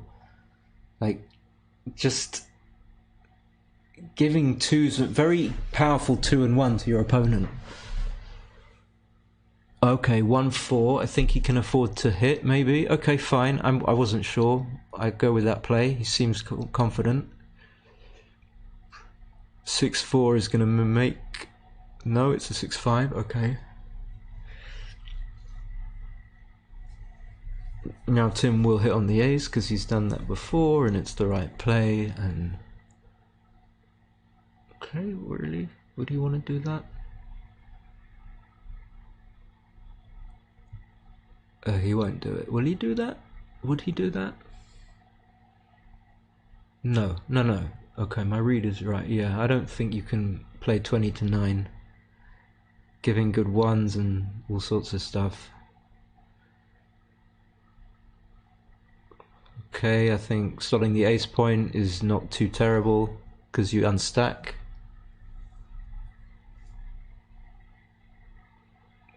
Fair enough. 5-2 is... Yeah, it looks like a 5-2. So it seems like we have to leave the checker there.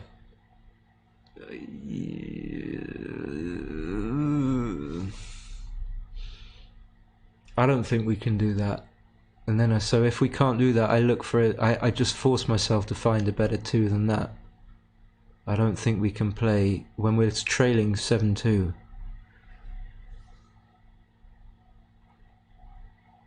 See, look, Aref has got 3 very easy 4s to play. I guess not. Maybe he can make the 2 point, but then... But in any case, he's taking his time. Okay, yeah, you can do that. Okay, maybe. My bad.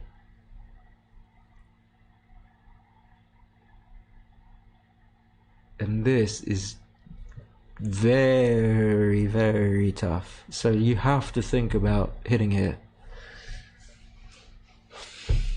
And if you're going to hit, then you have to give it serious thought, because it really gives up. Either you're going to hit and slot the deuce,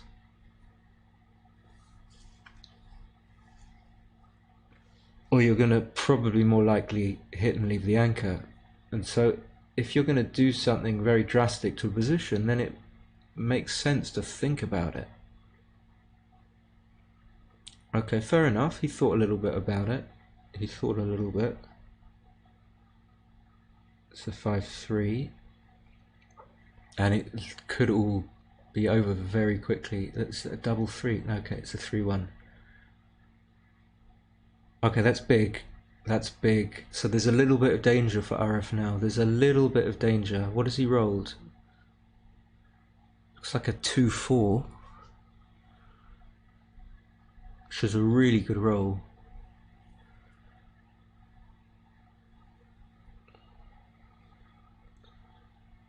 So anything with a 5, or if I'd be happy before I rolled to roll anything with a 5 or a 4 in. So he's rolled a 4, so he's got to be happy.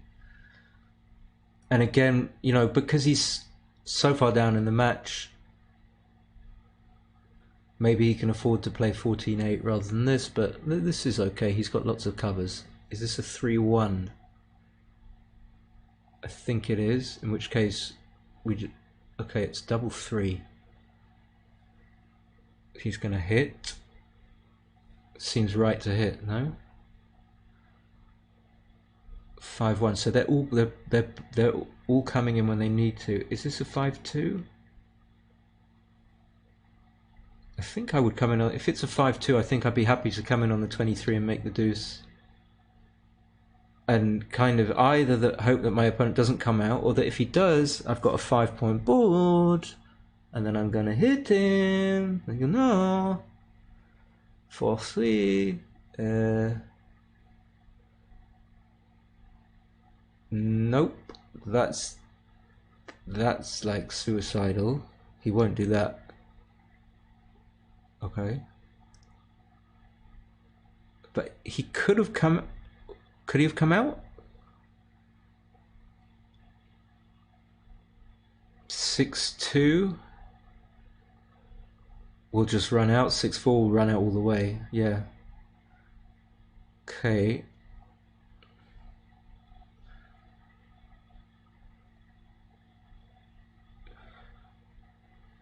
Okay, so he wants to duplicate the 5. So you play 8-7, I guess. Just giving double 5 and 5-2, and 2-1 and 5-1. There's the 2-1. Okay, this is huge. This is like where backgammon isn't about skill. It's like, what can you do? Okay, it's not completely finished for Aref, but 6-2 is going to hit. This is where it's just like a luck fest. Well, the last roll specifically, not necessarily this one. So if Tim rolls a 2 or a 1,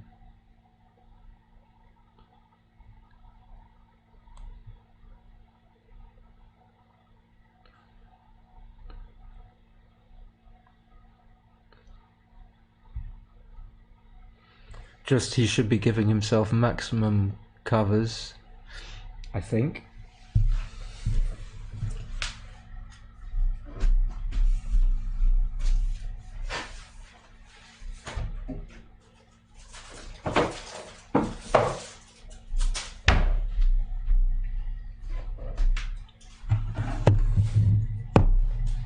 We've got a lovely round 20. So what? You did. He rolled a 3.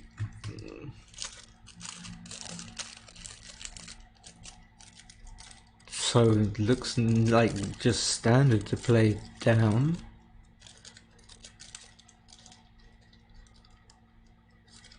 I mean, it could conceivably be right to play 7-1. It could be right.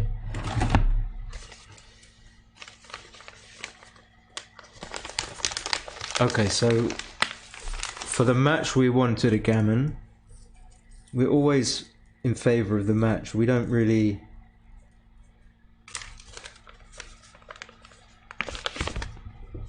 We don't really care who wins or...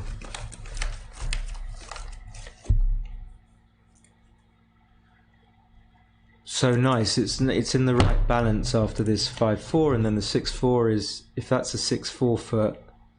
Oh no, it's obviously not on Aref's side, so it can't be. What's going on? 6-1.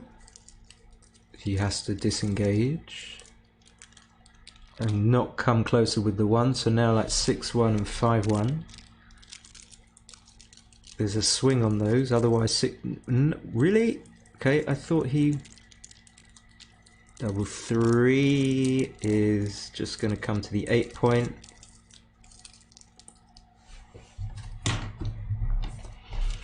So I think the only thing that I would question about Aref's play is that trade.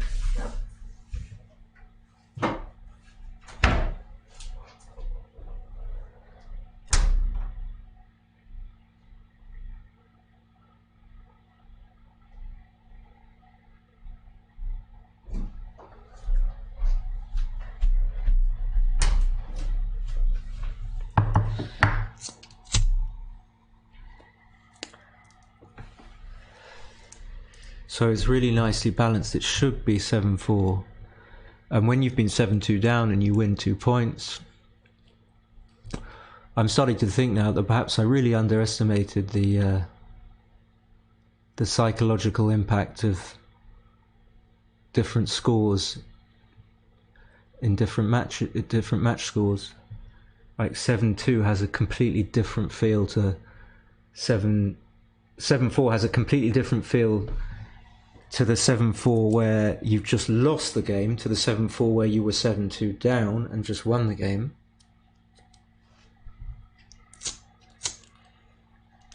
It's a completely different thing.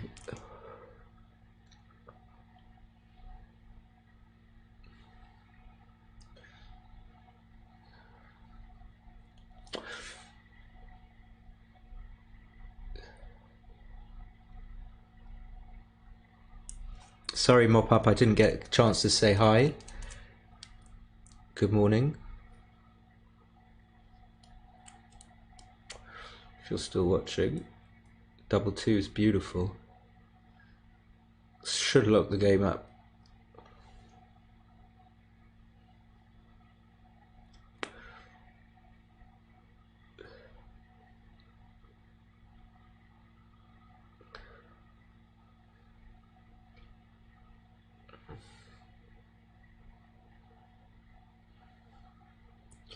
Yeah, I think Tim has like earned these points. I think he's done pretty well in this game. Feels like he's, apart from maybe missing that cube, well,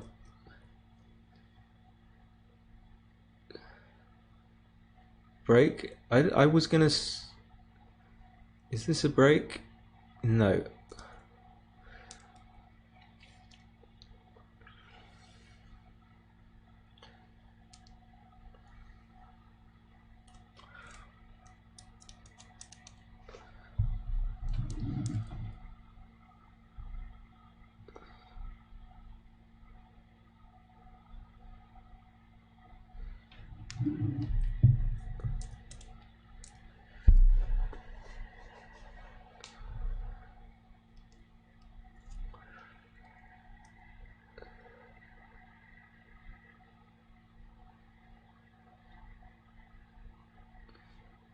Is that Tim's heartbeat on this, on his pulse on his iPhone? I don't know.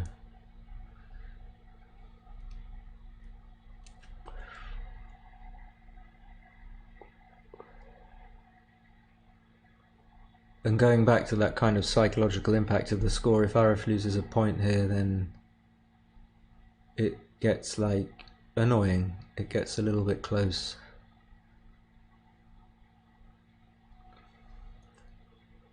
(6-4) should make the 2 point. Okay, look at this. Not exactly sure why, but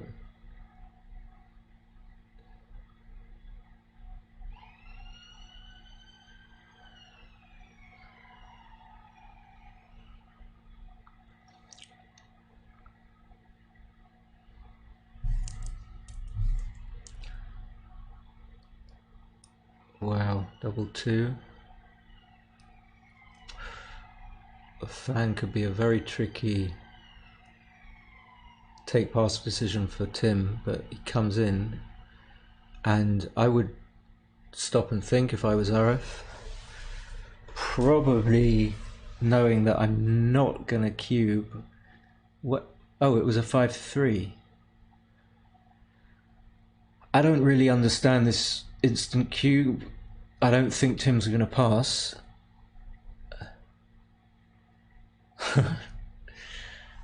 I hope you have a lovely, Jeff's making his roast potatoes. I hope you have a lovely roast. Sounds lovely. Christmassy. Yeah, so if, how big a double can this possibly be at this score? 4 away, 7 away. It can be. Could be a double. Even if it was a pass, I would think about it if I was Aref. Okay, a6 is just going to come out.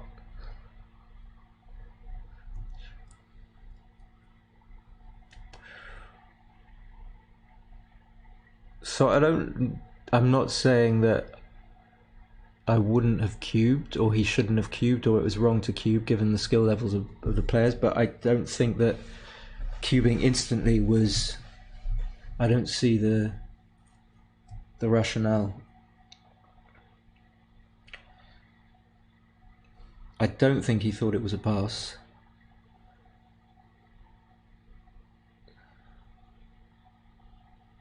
Ah, Hazel says it's his glucose level. Yeah, right. Yeah, I need to watch that as well. Yeah. I think I kind of, I know Tim a little bit, and we have chatted. Yeah. So 1-4. I hope I'm not being too harsh on Tim. I don't mean to be. I'm just trying to look at it from the backgammon perspective. But 4-1 was the right play, I think.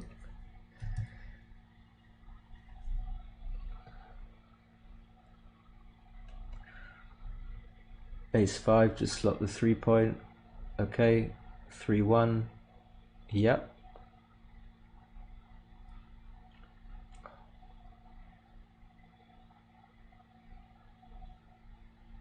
I don't like this.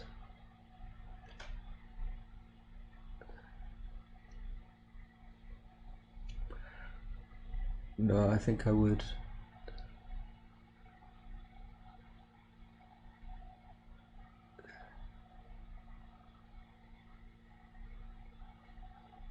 He has made the ace point, but it's just an ugly game. So if Tim plays 10-4, is Aref going to hit with a 3? Difficult.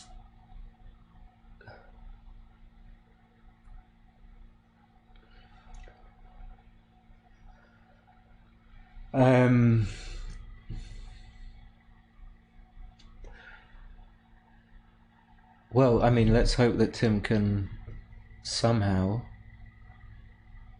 save the gammon. Oh, it's double 6. Well, that helps. So he shouldn't make the 2 point. Will he do that? I don't think he will.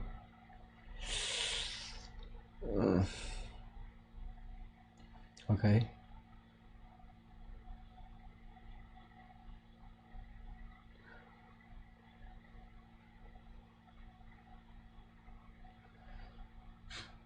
Yeah, I think he has to come out to the 15. Maybe not. Maybe he can go for the extra checker. I don't know. I don't know.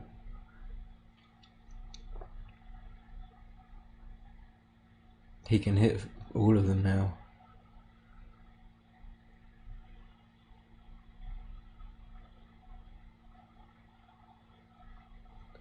Catherine Anthony says Vark Tech. I agree.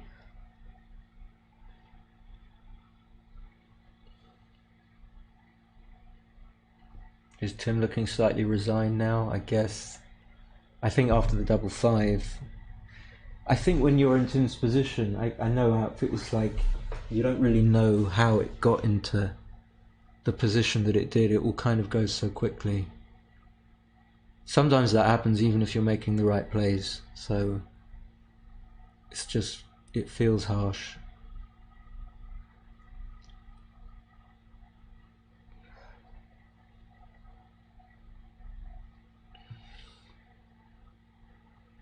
And sometimes when I'm in position like Aref's and the other guy has to sit there and he has to wait for me to make all these silly plays.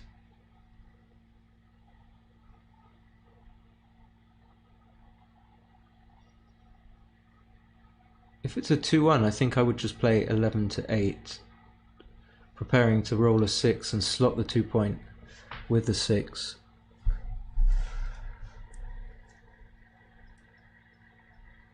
Don't know whether you slot with the 3-1 though.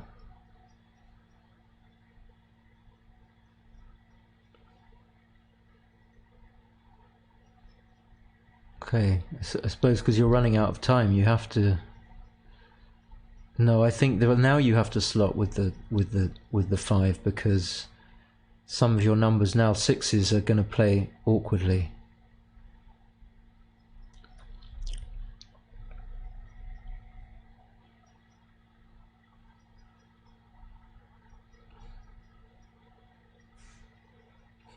The checkers don't quite.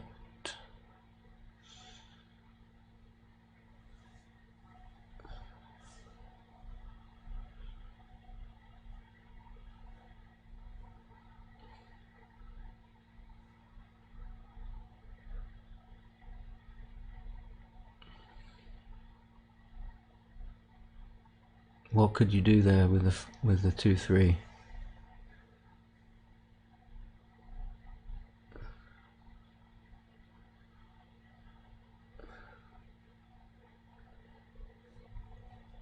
Okay.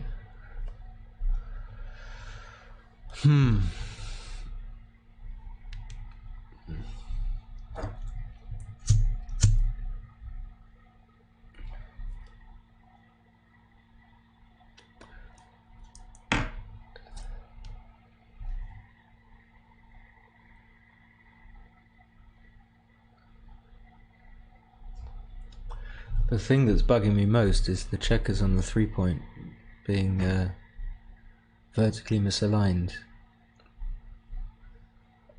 Seems as if they fitted in the last few games, but suddenly they've expanded. Why?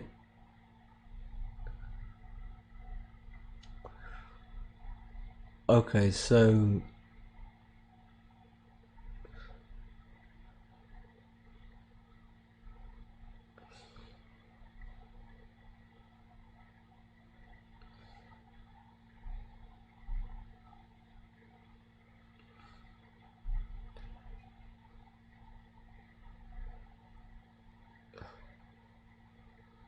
3-1 is okay.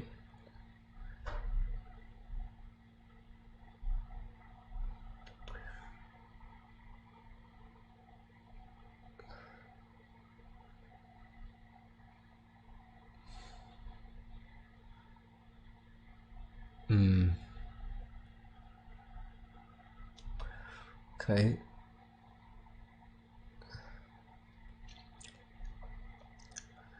I suppose double four is not a good roll. I often think about whether or not Okay, so what? Oh, it must have been a 5-4. Okay.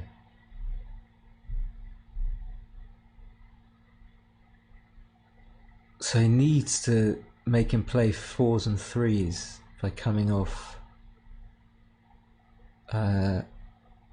Probably more important to make him play a 4.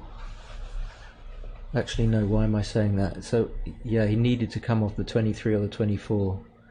Oh, 3s are going to play from the 3 points, so a 4, yeah. He needed to come off the 24. But it was neat. Has he not hit? Has he rolled double 6?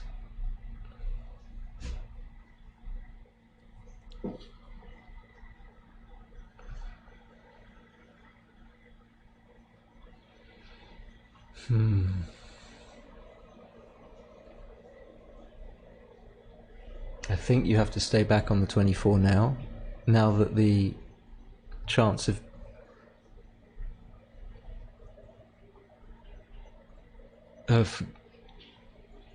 forcing your opponent to roll to hit you with a 4 has gone, so you need to keep the 24 point.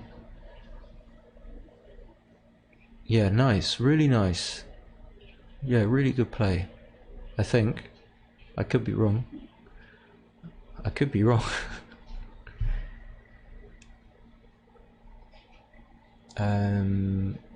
It's not a 4-2 because unless he hasn't seen, he's just playing very methodically. Okay, now he needs to get off the 24 point so that Aref is forced to play a 2 from the 3 point to the ace point.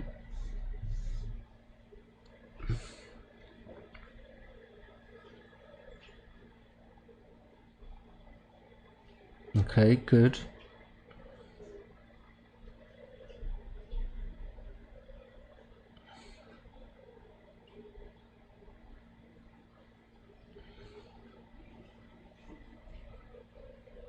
It looked like a 4-1, but obviously it was a 5-1. Okay, so like what, 16, 17 shots? Nope. Or yes, is that, no, it's 3-6.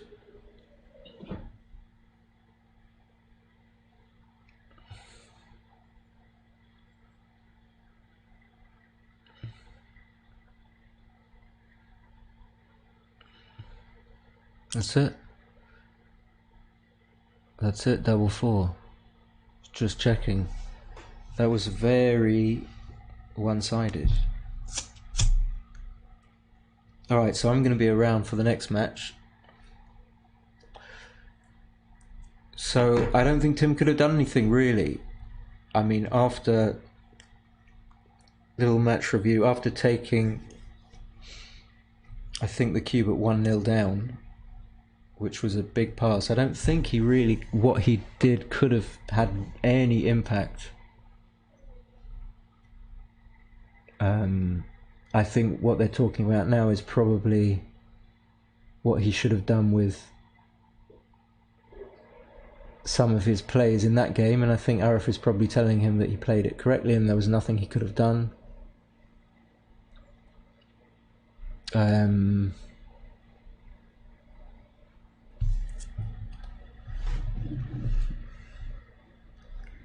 So if I go back to the draw sheet and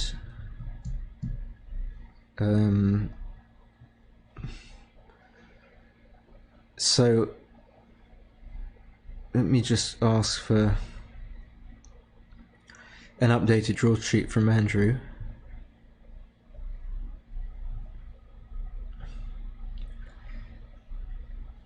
To see who Aref will play in the semis.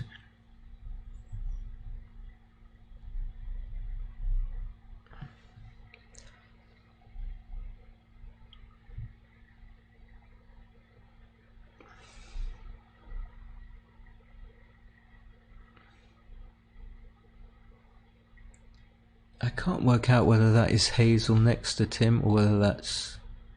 I don't think it's Cecilia.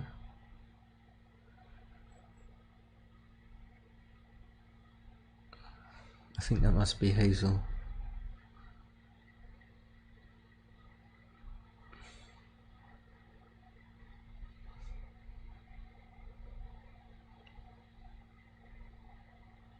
Yeah, so Aref will play the winner of Stuart Mann and either Anna Clark or Michael Kaminski. And then in the top half of the draw, so far I've got Alex Pascu, Peter Hodgson and Cecilia.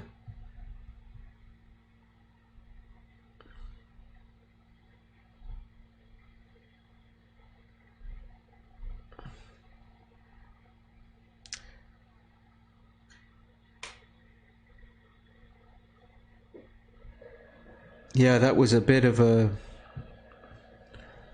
bit of a walkover. But I will be back with the next match. I don't know when it will be, maybe in about 45 minutes, something like that.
You ain't missed nothing, Mrs. Bubbles.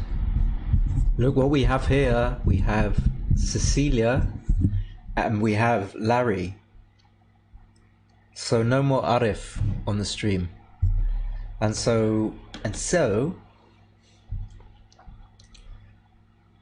this is the top half of the draw. So final four players are Larry and Cecilia, and Aref and either Stuart or Michael Kaminski. So I just asked Andrew if he could straighten the board, or David, because it's a little bit skew with. And that's Larry. Everyone seems to be wearing green today. It's a bit of a green mood.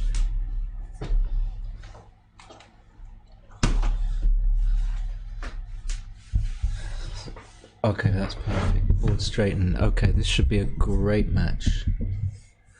Even though I might have to...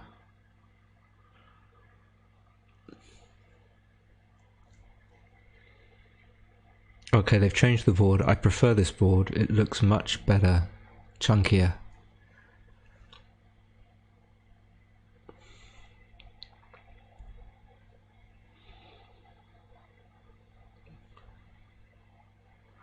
So I was looking through the draw, and what I noticed is like looking for the players who perhaps haven't won a big tournament, and I don't think Larry's won a big tournament, and I think Cecilia has, and I know that Aref has won many big tournaments in the UK, and I don't think Mick Kaminski has, who is the player that's still, I think, just about holding on against Stuart Mann, and I think Stuart has won many tournaments.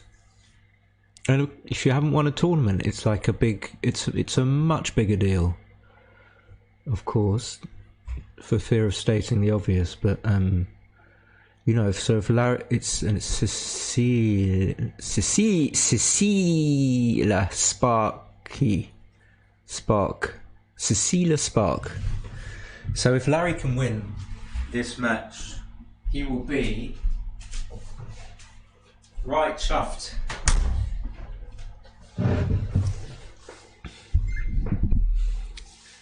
Smyth. I don't know whether...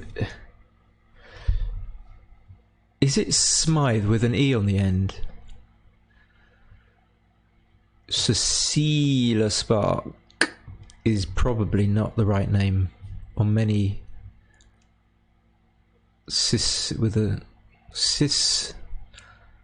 Cecilia.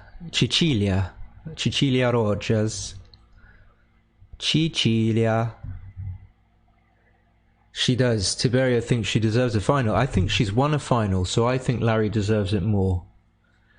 So I want Larry to win. I don't really. I want them both to win. I have played Larry. I've played Cecilia. I have played Mick. I have played Stubby. I have played Chris Bray, just thinking in random names. I've played Gaz. I've played Mahmoud Jahambani. I've played Tim Line. I've played Tim Suki. God, people can't stop complaining, can't he? Can't see the numbers on the cube. He hates the streams. I hate the stream. Why can't it have this? Why can't it have that? Why can't there be more this? What? I'm only joking. I'm only joking. Yeah, we want some flower power here. Where's she going?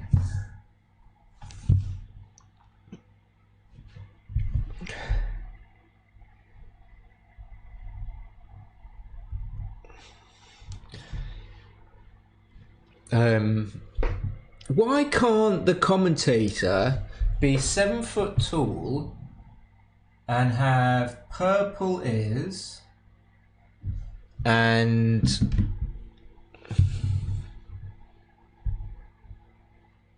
I think the I after the C in Cecilia is going to bother. Yeah, there we go. That's remedied. I think Cecilia is a favourite. I think she plays beautifully. I think she probably averages under a 7 now, maybe better.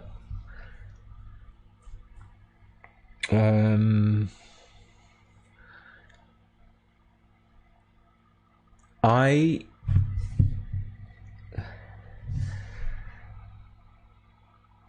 might not be able to complete this commentary. That's the bad news.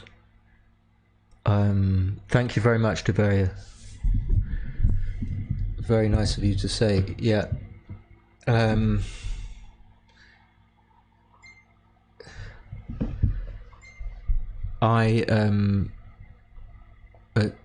7 o'clock British time, Sebastian Wilkinson is playing his World WBIF World Individual Online Championship Grand Final, and I'm going to be commentating on that with Ola Serhan. Yeah. Why can't they? That's funny, Reese. That's actually a good one. That's legitimate. Why can't the... I was going to swear, but I'm under strict instructions. Okay. Apparently they're starting now. I would love a little 5-4 splitty to start. Ah, look! Ola's making introductions on the stream. I don't think we're going to get... Mrs. Bubbles is incognito. Mrs. Bubbles is just Mrs. Bubbles. Or maybe Ola is Mrs. Bubbles and her decoy is she pretends to be from Zurich. I'm not stupid. She's a double Bubbles. She's 2 bubbles in 1. Okay, Cecilia is sitting down. She's ready. We can't see... I think it's so nice to have player cams. Makes so much of a difference. There's Larry. He's coming.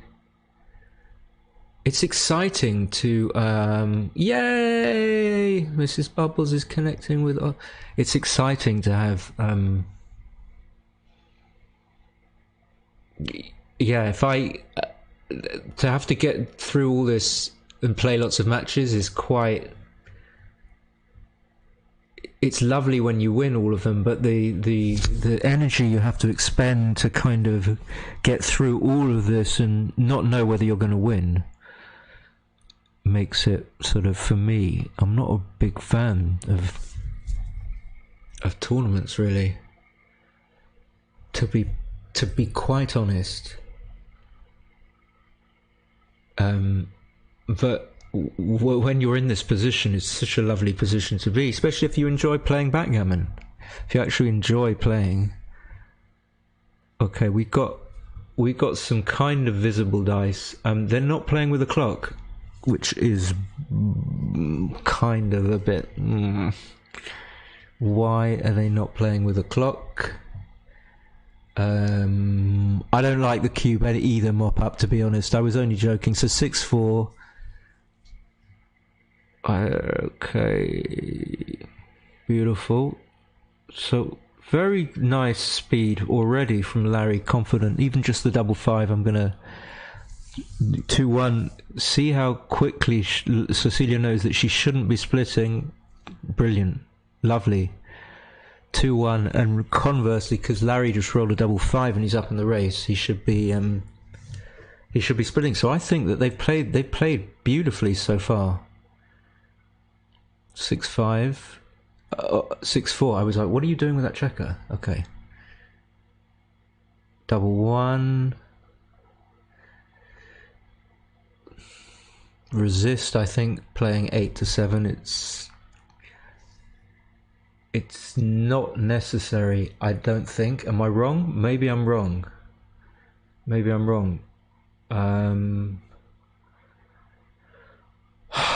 And now you kind of want to get out of there. But you're not going to, right? I mean, you want to get out of there. That's the first thing to notice. You just want to get out of there. From under the gun. That's the problem with making the 3-point, is that when he rolls a 6, you've got 2 checkers primed, as opposed to just 1. So even maybe playing 24-21, 13-8 makes some sense. It makes sense when he rolls a 6. So when he rolls a 6, 4-2, 5-1. Okay, is there cube action? Didn't feel like there was. Maybe my bad. Okay, 3 is enormous.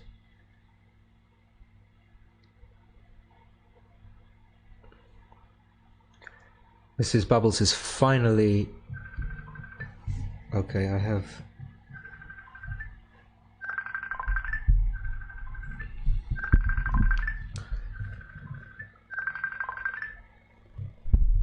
Be back in 1 sec.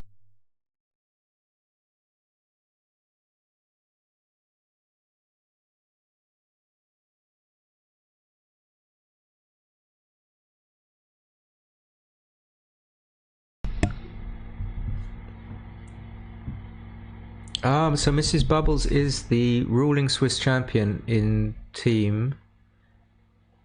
Reigning Swiss champion. Wow, okay. Well, nice to meet you, finally. I had to take a call. So what's going on here?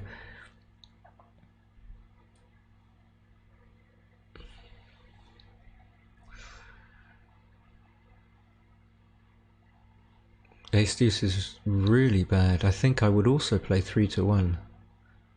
So Larry obviously knows what he's doing. I kind of have to confess I've underestimated him a little bit.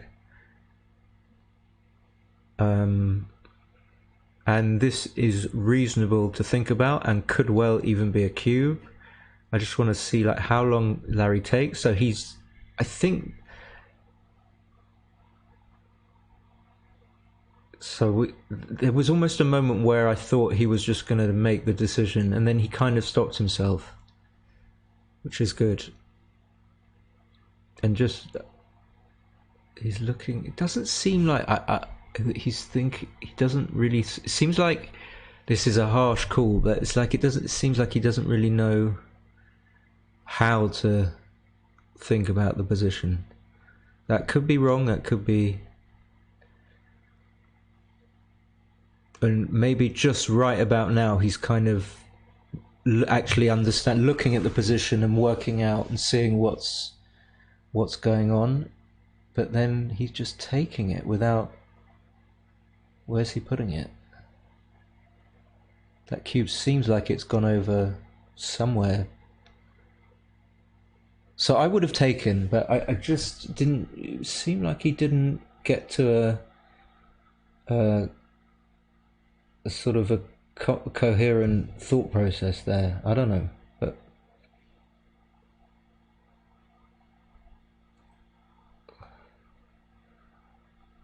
okay, leaving a shot.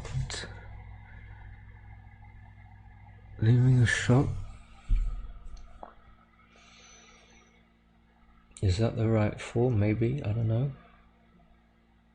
Wow, this is big. So a fan is a pass.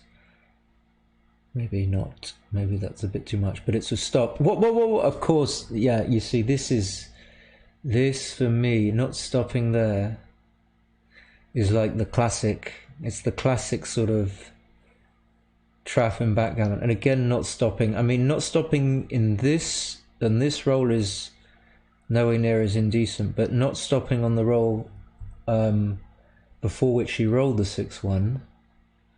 So now even this is a stop and think, like... And now he could get punished. What? Okay. Don't know why... Okay. Yeah, I think... I was going to say Larry's a little bit... 2-3, just play 8-5, I suppose. Although you don't like to give out the 8-point. 6-1 is duplicated. 6-2 is awkward. I don't know what I would do with it. I suppose. I don't know. I wouldn't rule out playing 9-1 here, that's for sure. Okay, you've got to consider, like, do you really want to get hit with nines? And when you get missed, of course, you're delighted. And I think maybe she needs to switch here, actually. I don't think she's going to do it. I think she probably needs to switch. Thank you so much, Reese, for I can't even remember what the cube was. So I'm pretty sure she needs to think about switching. Okay, he should be hitting with the 1, presumably. Tiny recue when she found. Okay, alright, fair enough.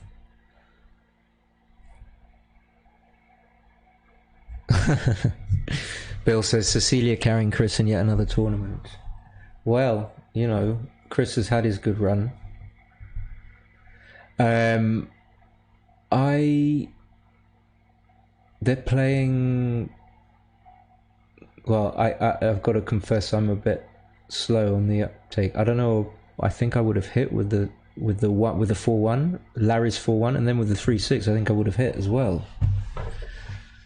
So now Larry's like ahead in the race, and she's on his 23 points. So it just looks. He's holding a 2 cube, so it just looks like a pass to me. And if she cubes, she will pass. Bill, you know how. But I just wanted to say that I love your a bit of patting each other on the back, but I love your streams with Tara's streams. That's no, I like your comment. I love your commentary too, and the quality. I had to send Tara a message of these streams is just incomparable. And I'm looking forward. I did see your comment that you were going to do 4 streams at once. I was like, I'm in heaven. I'm never going to leave my house again. Not that I leave it much at present anyway. So it just gives me even greater reason not to. Okay, so he did recube. So it's 2-0.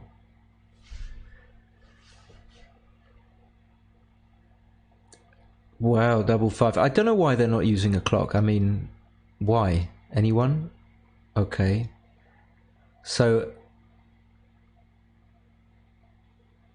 this is probably too good.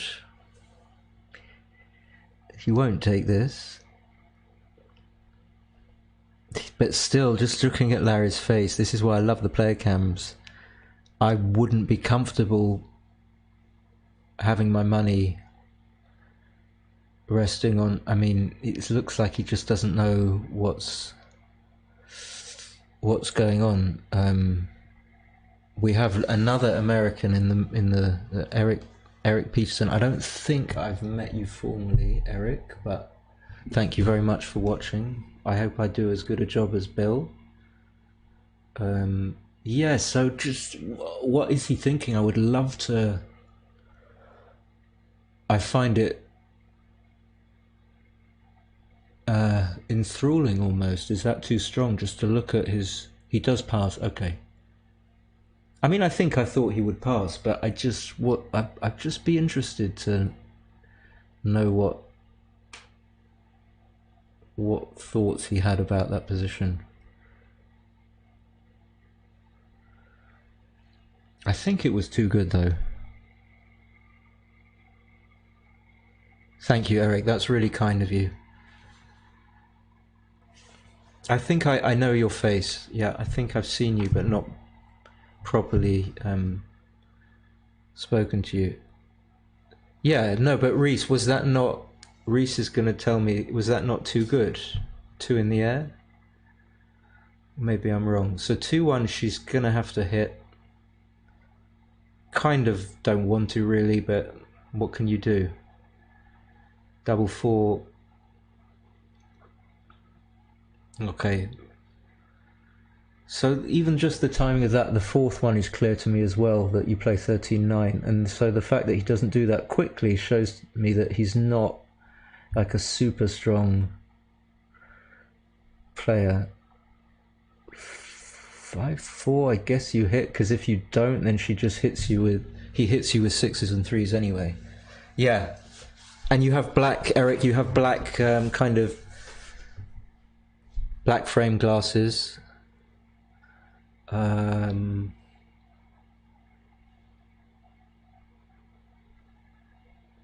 now this is another paradise of opportunities. I think I'm gonna make the 18. I don't know this one.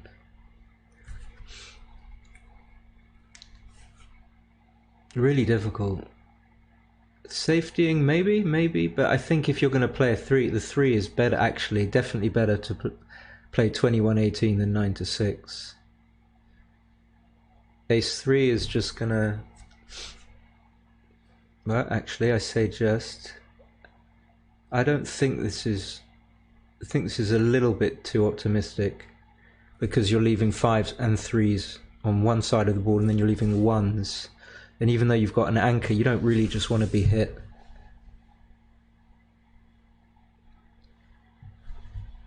I will do. I will say hello next time we meet. I'm the little weeny wiry guy. Oh right, only 30 past, so that was nowhere near too good. Okay, fine. Nowhere near.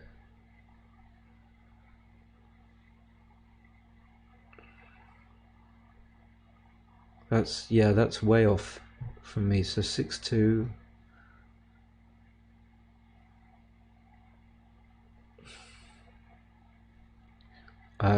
Well, if Larry's behind in the race, I mean Cecilia, I don't know why I'm confused. She should stay back. So she did stay back. What I mean by staying back is that she should leave her rearmost checker as far back as she can, and she did that, so she did stay back, but then she did something which wasn't necessarily constructive when she could have done something a bit more constructive. So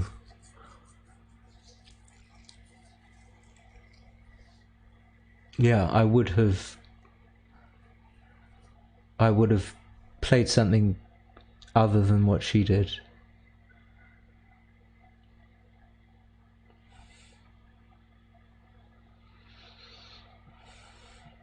Yeah, this match seems very kind of even, like it's sort of psychologically even, if that makes any sense. Like when you watch sport, you get a sense of whether the teams think they deserve to win, whether they're better, and often in football, the teams with a slightly better track record often seem to win because of the psychological impact.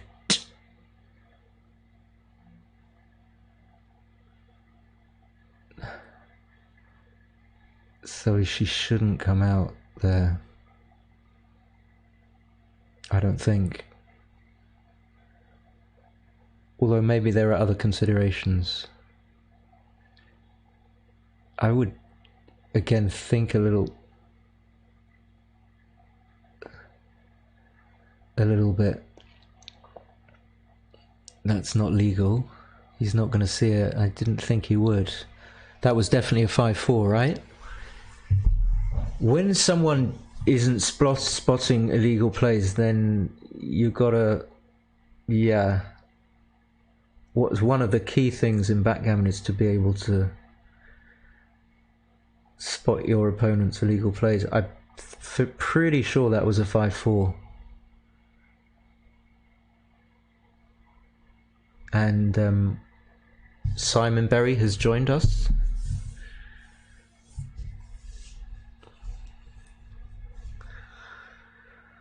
Yeah, just a sort of sense of hesitancy about maybe Cecilia. She just breathed out. She's nervous. I I still do get a little bit nervous actually in matches. I think certainly when you don't know what to do, it can make you feel nervous, which is kind of obvious, I guess. So with his 4-3, he left a shot on the 7 point. So maybe he'll just make the... Oh no, he won't. He'll do this. And I think actually now he probably should have made the 3 point.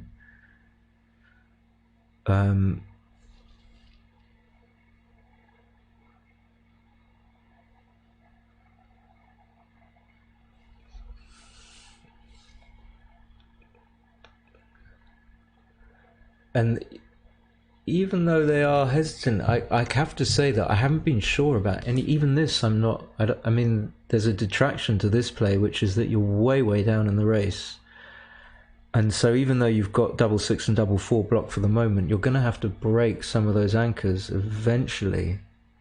And generally, it's the best thing to be when you're down in the race is back behind your opponent and as far back as possible. There are other considerations, like here you get the bonuses that you block some of his numbers, you're priming him.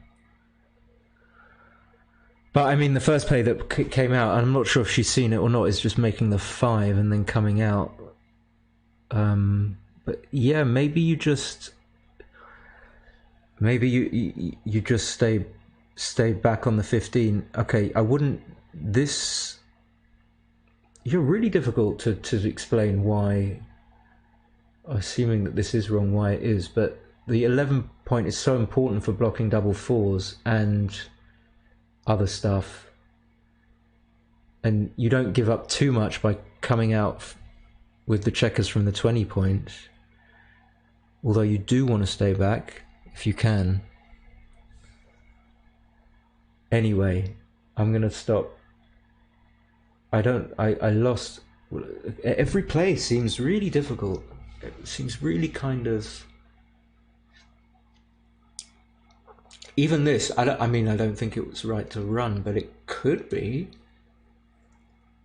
It could be. It's probably is. Having said that, it's not going to get much better for Larry.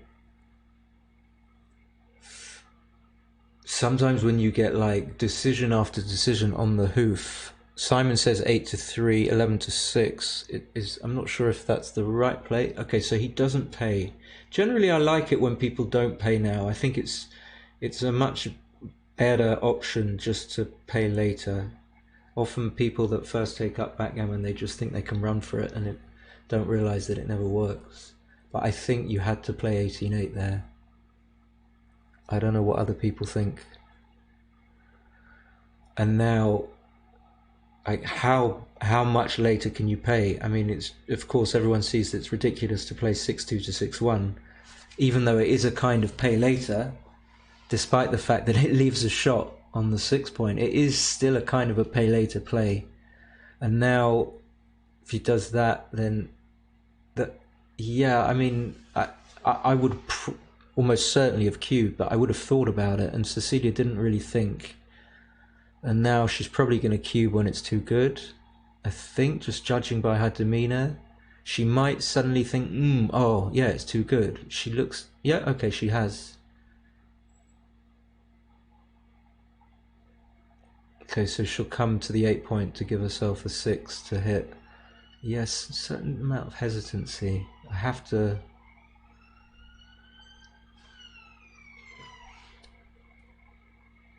Okay, nice.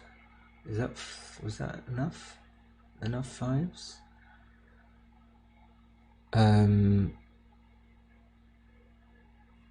Good afternoon, Brian. Yeah, I'm permanently on. I'm always streaming.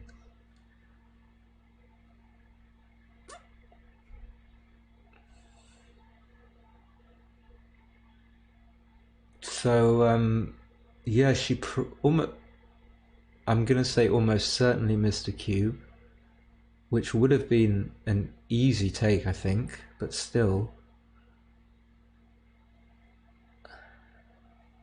I think the biggest crime that you can commit in backgammon is missing doubles.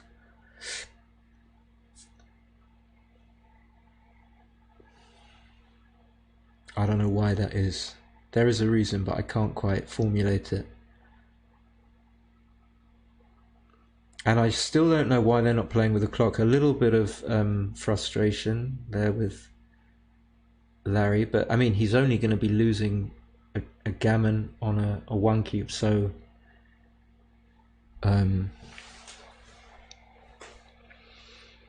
yeah, ladies and gentlemen, like in 1 hour on this channel, me and Ola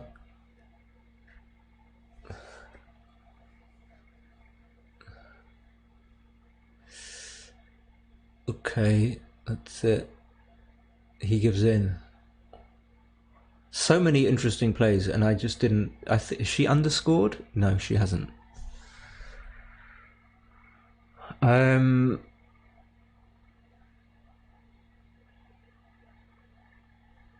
They had interesting, difficult plays. I think that would have been nice to take some time over, if that's your inclination. I mean, it depends which way you're inclined, I guess.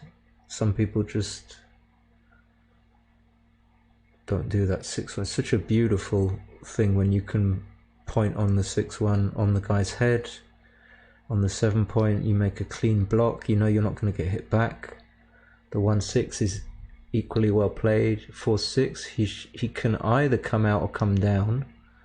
See, I think I like some of Larry's plays, and the way he moves shows that he really does understand. So everything has been right so far. Good play by both. Good timing. Good everything. Double 3 is going to make both points. Boom. Okay, he likes the 3 first. Maybe we make the... And now, if she rolls like a 5-1, I don't think he will cube even this. Okay, she probably has to double hit. And I think he... Ola, it's 11 points. So I think she needs to hit twice, and he needs to just stop, and he cubes instantly. Okay, I would have been way wrong on that. Wow, he cubes like instantly, and I don't think Cecilia's going to pass. I kind of have things in the back of my mind where I've played in chouettes against Cecilia, and she doesn't just pass, and there's no reason why she would. It's not that scary. I mean, it's conceivable that some people would pass this. Of course, the fact that you only have a 1 point board, but what is she going to see in this position? Wow. What? So she kind of... I'm going to guess a thought process along the lines of, well, he thought it was so strong, and I think he sees that it's so strong, and so therefore I'm going to credit him with that. The thought is something along those lines. I can't quite formulate it, but it's like she believed his confidence, and by believing it, it's almost like she thought that he wanted her to take, and she just didn't fall for it. But actually, of course, we know it was probably not even a double. I think I would have cubed. Simon says, think a big cube missed there by Cecilia. Really? Where are we talking? So 3-2, like, yeah, you want to make the 8, but you can't kind of not split, so maybe you just play 8-5 and you split, but Cecilia chooses not to. And now, okay, not after double 3. Yeah, this is so much more, in fairness to the previous matches with Aref, and because it was such a mismatch, it didn't feel like there was a match, and Aref got kind of lucky and just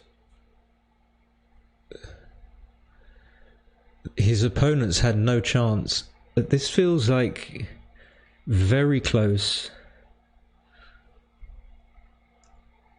It feels like it's really unclear as to who is better, not just who would win.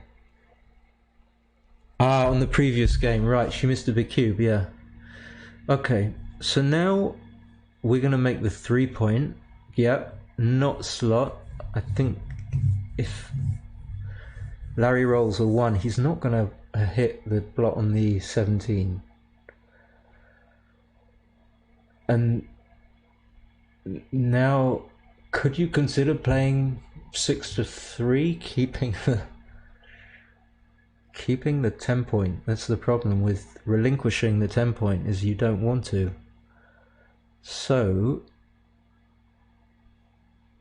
but you have to. So 18 to 15 is forced, I would say. And then the other two are like unclear. I mean, not really unclear. I think you have to play 10 to 7, but I just hate it. I just hate to give up the oh, he does it. He plays 6 to 3. You see, it's interesting. It's so nice that when people see things that you see, it kind of, it makes you feel that you're not alone. So I wonder what was right there. Maybe his play was right. That's a real, I mean, maybe it's just my bias because I saw it as well, but I really like the fact that he made that play. Maybe it's complete nonsense, I don't know, but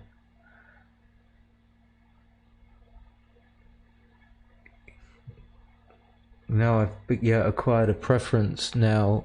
I usually always play 2 to 1 in these spots. The score, I don't even know that the score is 3-all, but I think it is. This is a beautifully poised match, so she'll make the 2 point. That's juicy. And 3-2. He's going to have to lift the 7 point now. And it's not so bad. And he needs the spares, so there's more argument, there's more sense in, like, kind of more impetus in lifting the 10 point now. Other than the fact that you'd have to leave shots if you don't. So one thing I noticed, that in backgammon, when you make your move instantaneously, and the other guy or girl doesn't have a chance to think because you haven't given them any thinking time when you've been making your move. And I remember playing someone, I wasn't even consciously aware of this, and I'd been playing for years, and we played in a tournament in London, and he was playing so quickly, and I couldn't quite work out why I was struggling, even though, you know, I was playing like a 4.5 or something, and it was because he was making his moves so quickly, and I hadn't got a time to get a fix on the position and what was going on. And there's a sense that this is going on a little bit here, where you get the impression that neither of the players have quite had the time to get themselves clued in to the match. So 5-2 is going to be a nice, and 6-6 is probably going to just win it right off the bat, unless he rolls something like a 5-5 or 6-6. Yeah, this just looks like a big pass.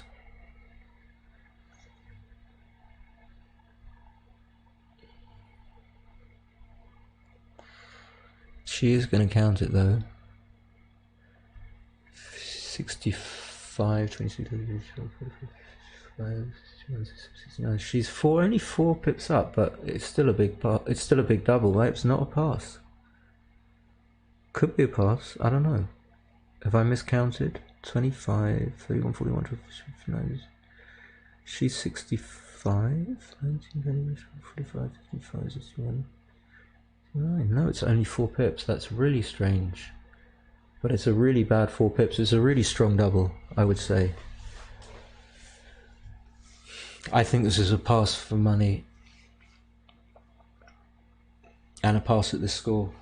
If it's a pass for money, it's certainly going to be a pass at 8 away, 8 away.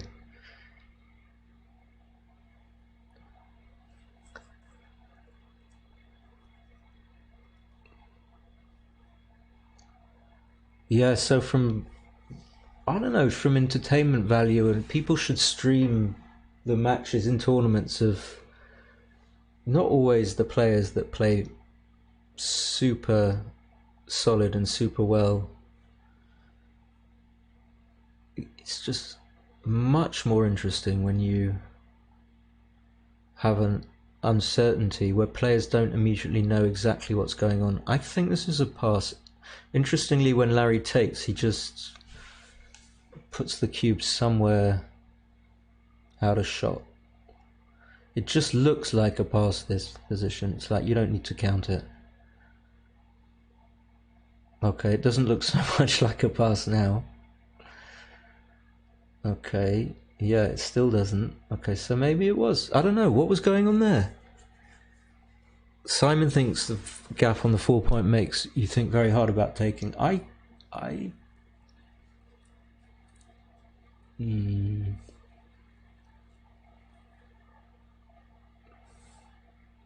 it looks like a pass now, but not a big pass.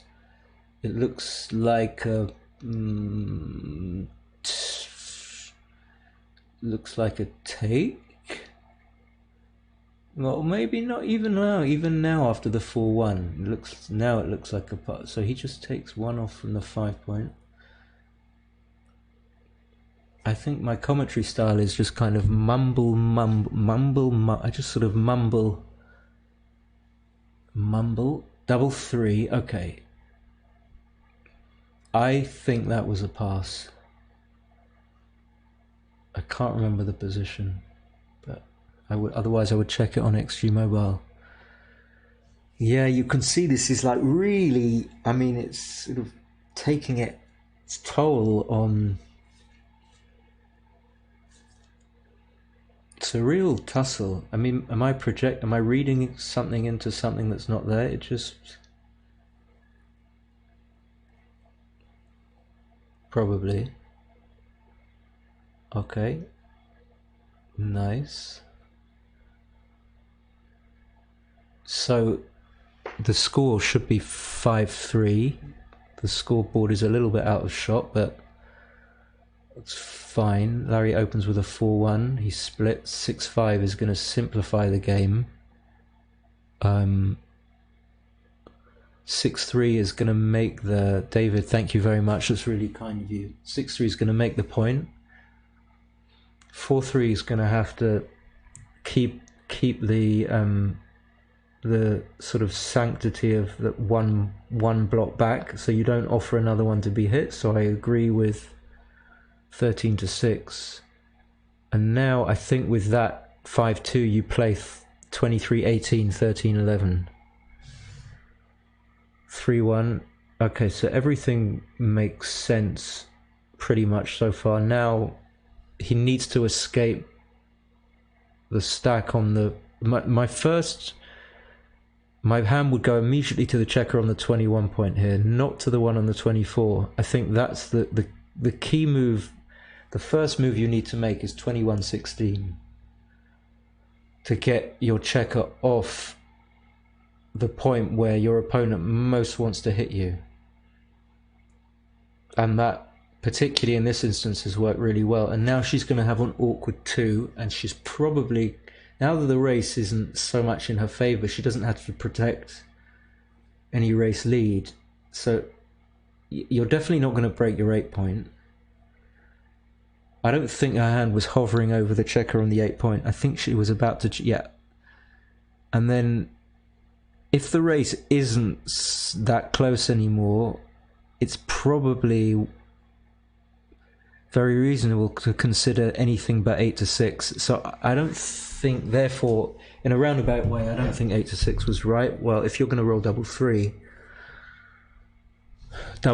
is crushing because you make the 10 point as well. No. Oh, no. Oh, no, I don't like that at all. Yeah. And now it's going to be a pass on quite a few. Maybe not on a 4-2, but I never know how to play this. You probably... You don't really want or need to come in on the 21. Never leave... The team says never leave 6 point. Never leave...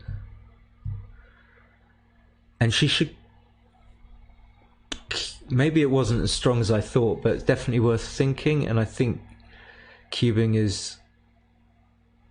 I mean, it's such a strong front position. It's kind of deceptively strong. Even there at the no men on the bar, people talk about in the zone, which I hate that expression. I don't know why.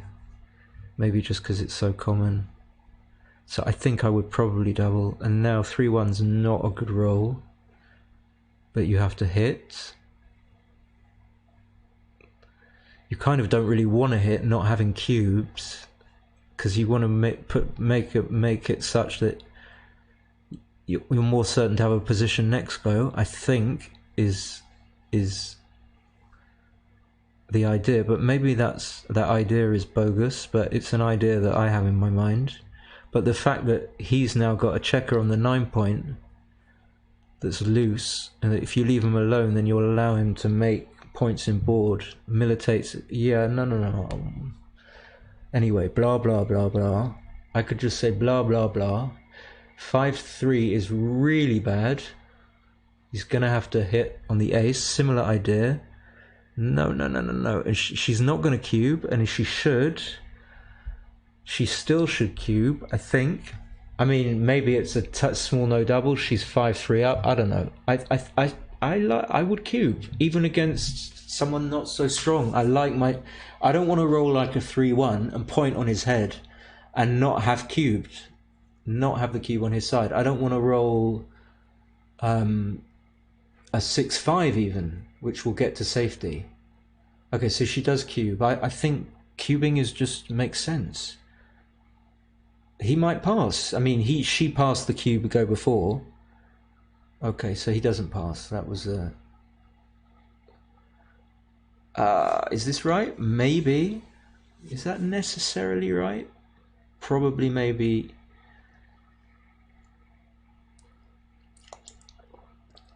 Yeah, I don't know whether that's right. I would either come out or...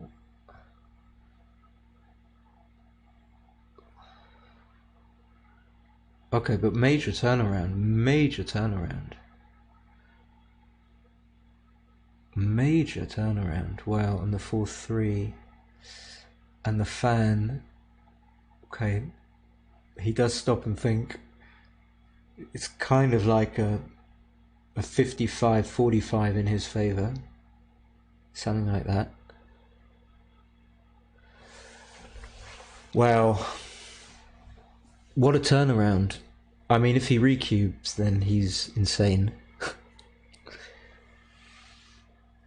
Yeah, and that's just why. So it's not too bad. So you're going to get hit back with 5s and 2s, which are duplicated. There's like so many shots. Okay. He's still thinking, so it's consistent. If he thought about it the last go, he's got to think now. And obviously not cube. He's not going to cube. Even being 5-3 down. Okay, but you're delighted to see a 4-3 in that situation. You're delighted. You're like semi up in the race. You're going to leave the 5-3 and the 6-2. You can't afford not to. You're going to leave it.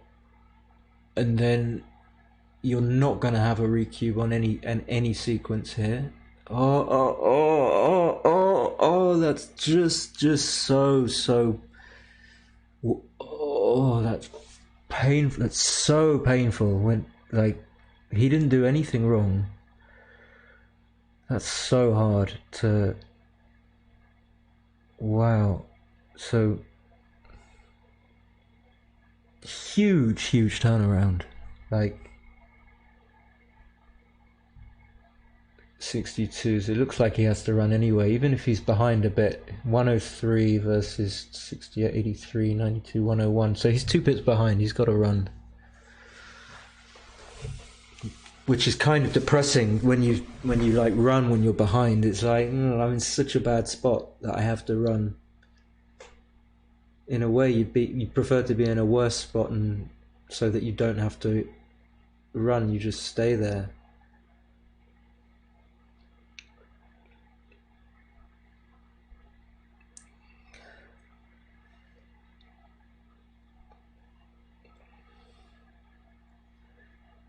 Okay, so will he fill the gap yet?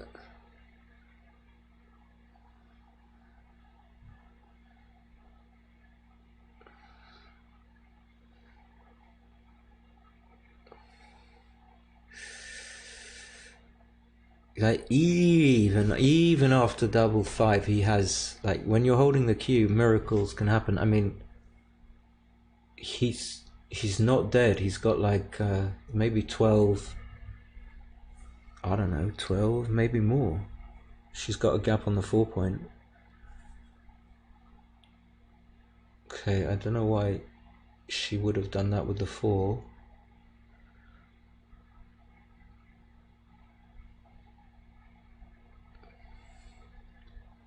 Brutal 5-3. Especially as like the 4-3, you see that you have to give it, and you know it's right. Damn, you know it's right. And then they hit. So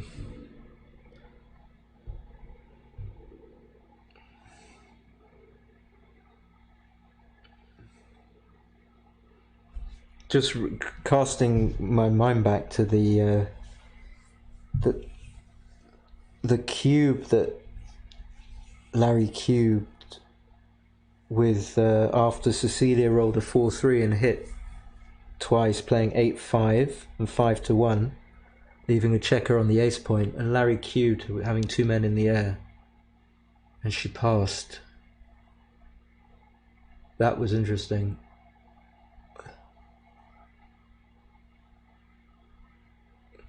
That was interesting. Okay, so I think it's 7-3.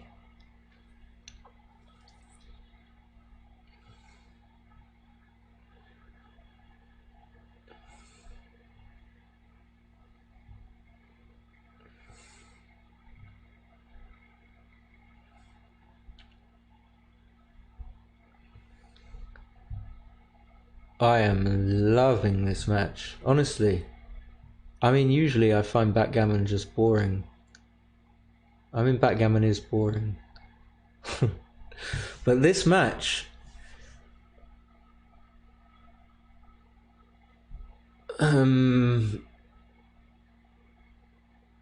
okay.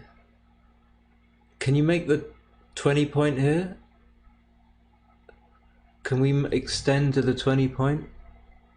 Leading 7-3? Yeah, this is to 11. I mean, I think it is. I don't even know.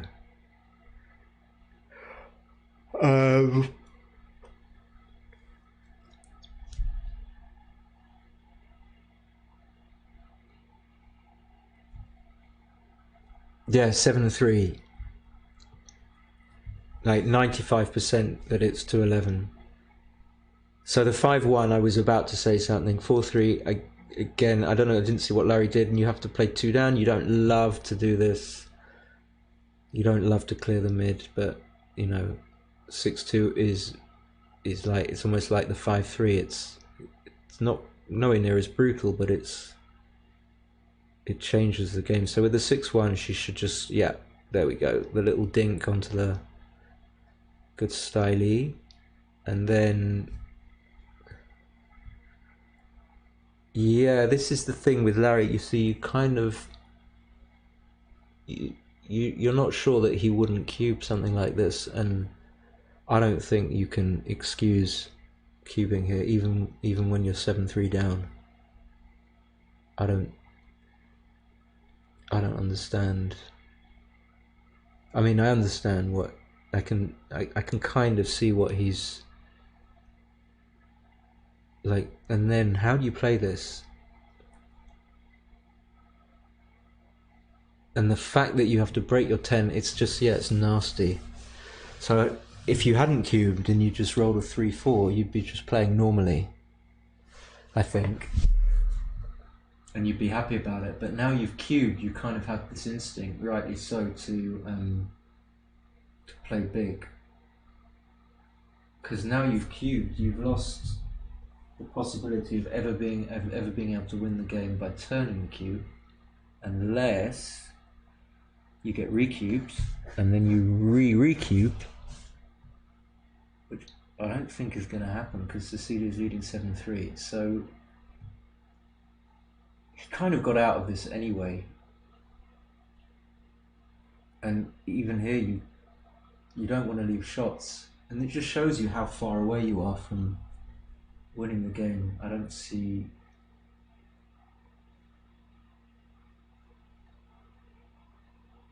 You don't feel good having cubed that.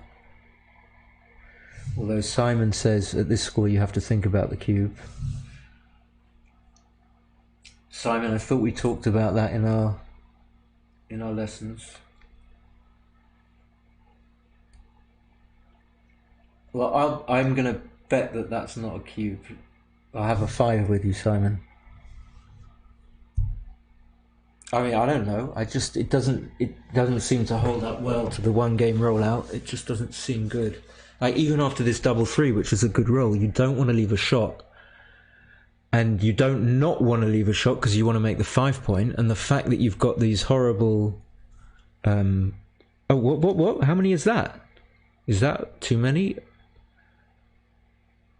Well, he could have just... He could have... I missaw the position. What was going on there? Yeah, okay.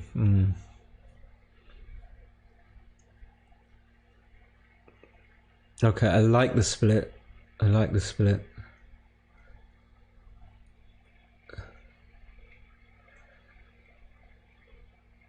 And now... No idea. This is... The more you look at it, it seems like there should be a play, but there isn't a play. This is the kind of play that you time out on in a speed match. I think you have to just play 6-3. It's horrible. And either 6 is good. I don't know which is right, but either 18 or playing to the 16, they're both really, really... They do good things, is what I'm trying to say. And then 5-6...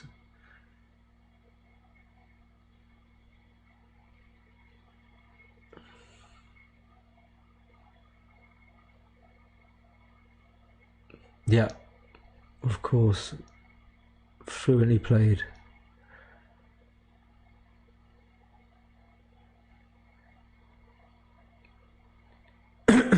I guess you have to hit. What else can you do? It's not that many shots, but they are destructive. This is one of them.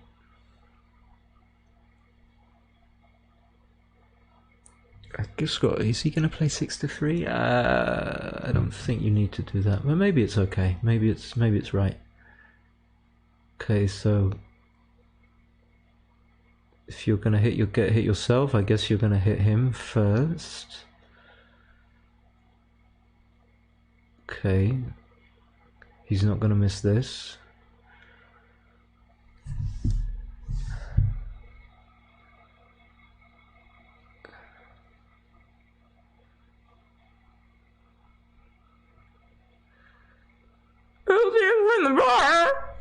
How does he say it? Does anyone want to do a Raymond Fogeland impression? Excuse me. How did... Okay. So that could be it. I mean, she could...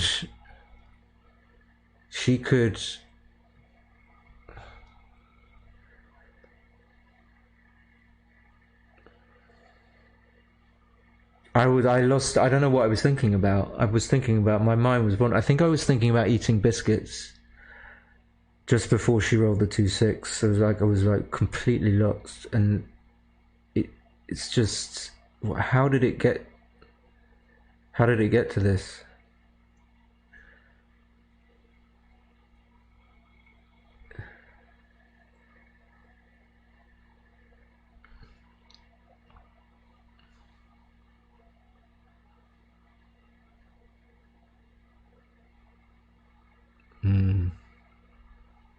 And now, like, sometimes, wow, okay, really? I didn't see this. I didn't see this play. I think that should go. That glitch should go pretty soon. It tends to come and go. I'll text Andrew if it doesn't. Okay, yeah. Okay, so she did make the bar. Okay, it's got a little bit. That could be my. Let me check my.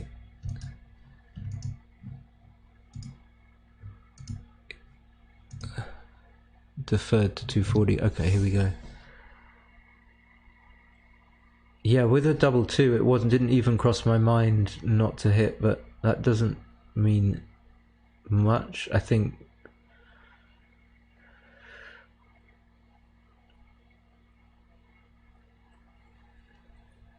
Yeah, it could be it. So, what's she thinking? What's she thinking? What am I thinking? I don't like to play safe, but what else am I going to do? I don't like the structure. Okay, I like that play. Yeah. Is that legal or illegal? I still think he played a 5-4 illegally, which Cecilia didn't spot. Okay, I'm pretending to prefer the structure now. Just getting the checkers off the 8 point. I don't want them on the 8 point. I don't know where exactly I want them, but I don't want them on the 8. And now I don't know what he should do, whether or not he should stay on the 20 to try and make the anchor. Okay, he's delighted he didn't. She should bring the man in just to try and just so that if you roll whatever it is, 16 of the numbers, then they will bring the 2 men in rather than not do so. So 6-4 is a really bad roll. Yeah, you can see Cecilia's got, like, her neck is hurting, and that's why poker players have masseuses and masseurs. So it's 2-1, she can just unstack both. Place now 6-4. Yeah, this is the safest, I think. 3-1. But this is the worst thing about it. I'm gonna have to. I've got like maybe 20 minutes.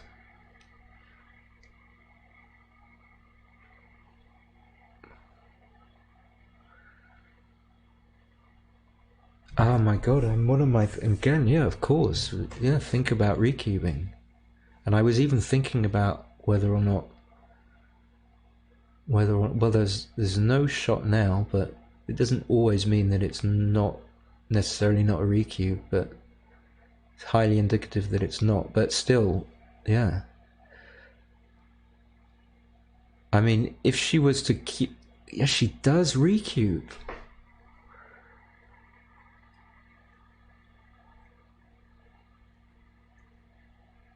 He can just win the match. This is like, I mean, theoretically, if he passes,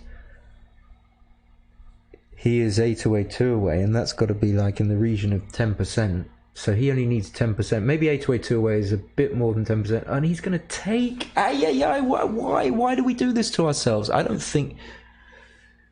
Is that it's life is fixed. They know that I'm going to do the commentary next. They know I need to. Oh, they know that I need to have a biscuit before, like one of the Italian biscuits. I mean, she was going to gammon him anyway, so she killed her gammons. I mean, she can't clear the 6, and she would love to, even though that's kind of a good roll. If he doesn't roll a 6, my god. Okay, he stacks up on the. That could cost him. And is she going to quickly play 4-2, 2-1, hitting 2-1, without considering? Yeah, this is ugly. Maybe you have to do that. It's not so bad. It's not so bad. When I say it's not so bad, I mean hitting is not so bad, but this is a bit ugly. But he's gonna have to run, I guess. Yeah, I don't know what it was. Was it a take? I just wouldn't have cubed. I don't know. What was the position? Did he have 2 men on the 20? Maybe he had. Yeah, maybe he had 12%. I don't know what the take point is. Maybe he had, but she had gammons, so she killed her own gammons, and she had no shot leaving numbers. So I don't know what was going on there. It was very interesting for sure. But the point is, I didn't think she would recube. Or the point was that I hadn't even thought about it. That's just... It's basically a free roll. You're 7-3 up holding a 2 cube. But having said that, if you can get your opponent to take something where you do have a few gammons, but he's only got like 10% and he needs 13, then you gain a huge amount. And Cecilia's going to be through to the final. She is, unless he rolls.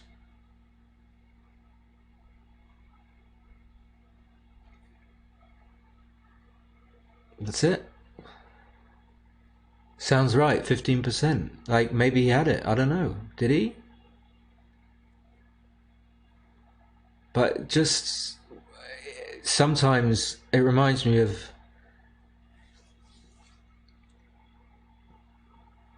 Yeah, maybe he didn't have it. Maybe he didn't have it. But he had close to it, didn't he?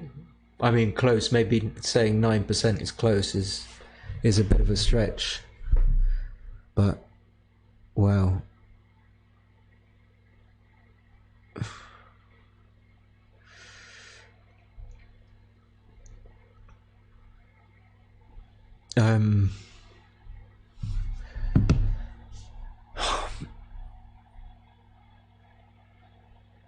So,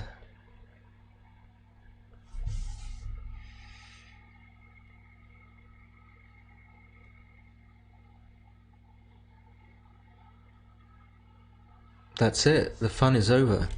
I don't know what to,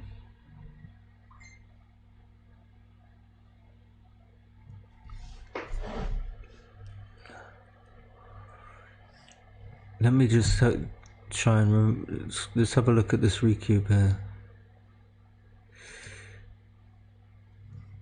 Okay, so what have we got? Let me just try and remember this position.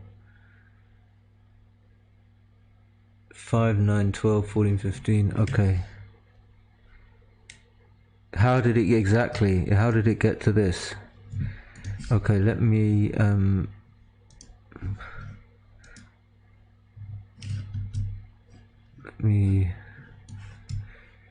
try and remember this.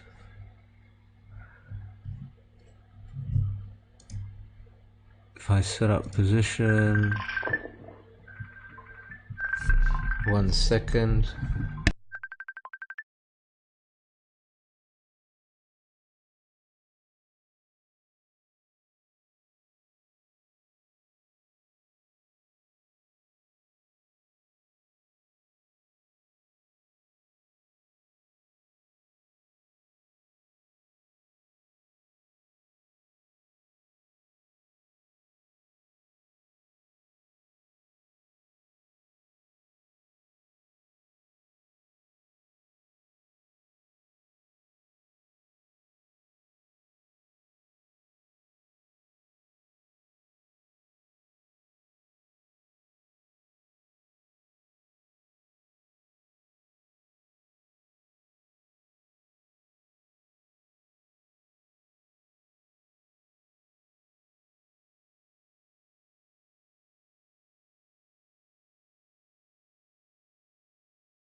Yeah, so I was just on the phone to Andrew, who was with Larry, and Larry wanted to know. I don't know Larry that well. He wanted to know whether it was a take, and yeah,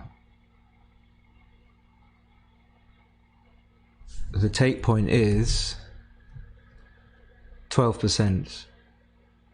So it's definitely, like I said, it's worth like thinking about. It's really easy if your opponent chooses not to cube, but when you have a decision, I think it's definitely worth thinking about, even though it kind of seems like an obvious pass. Alright guys, thank you very much for watching.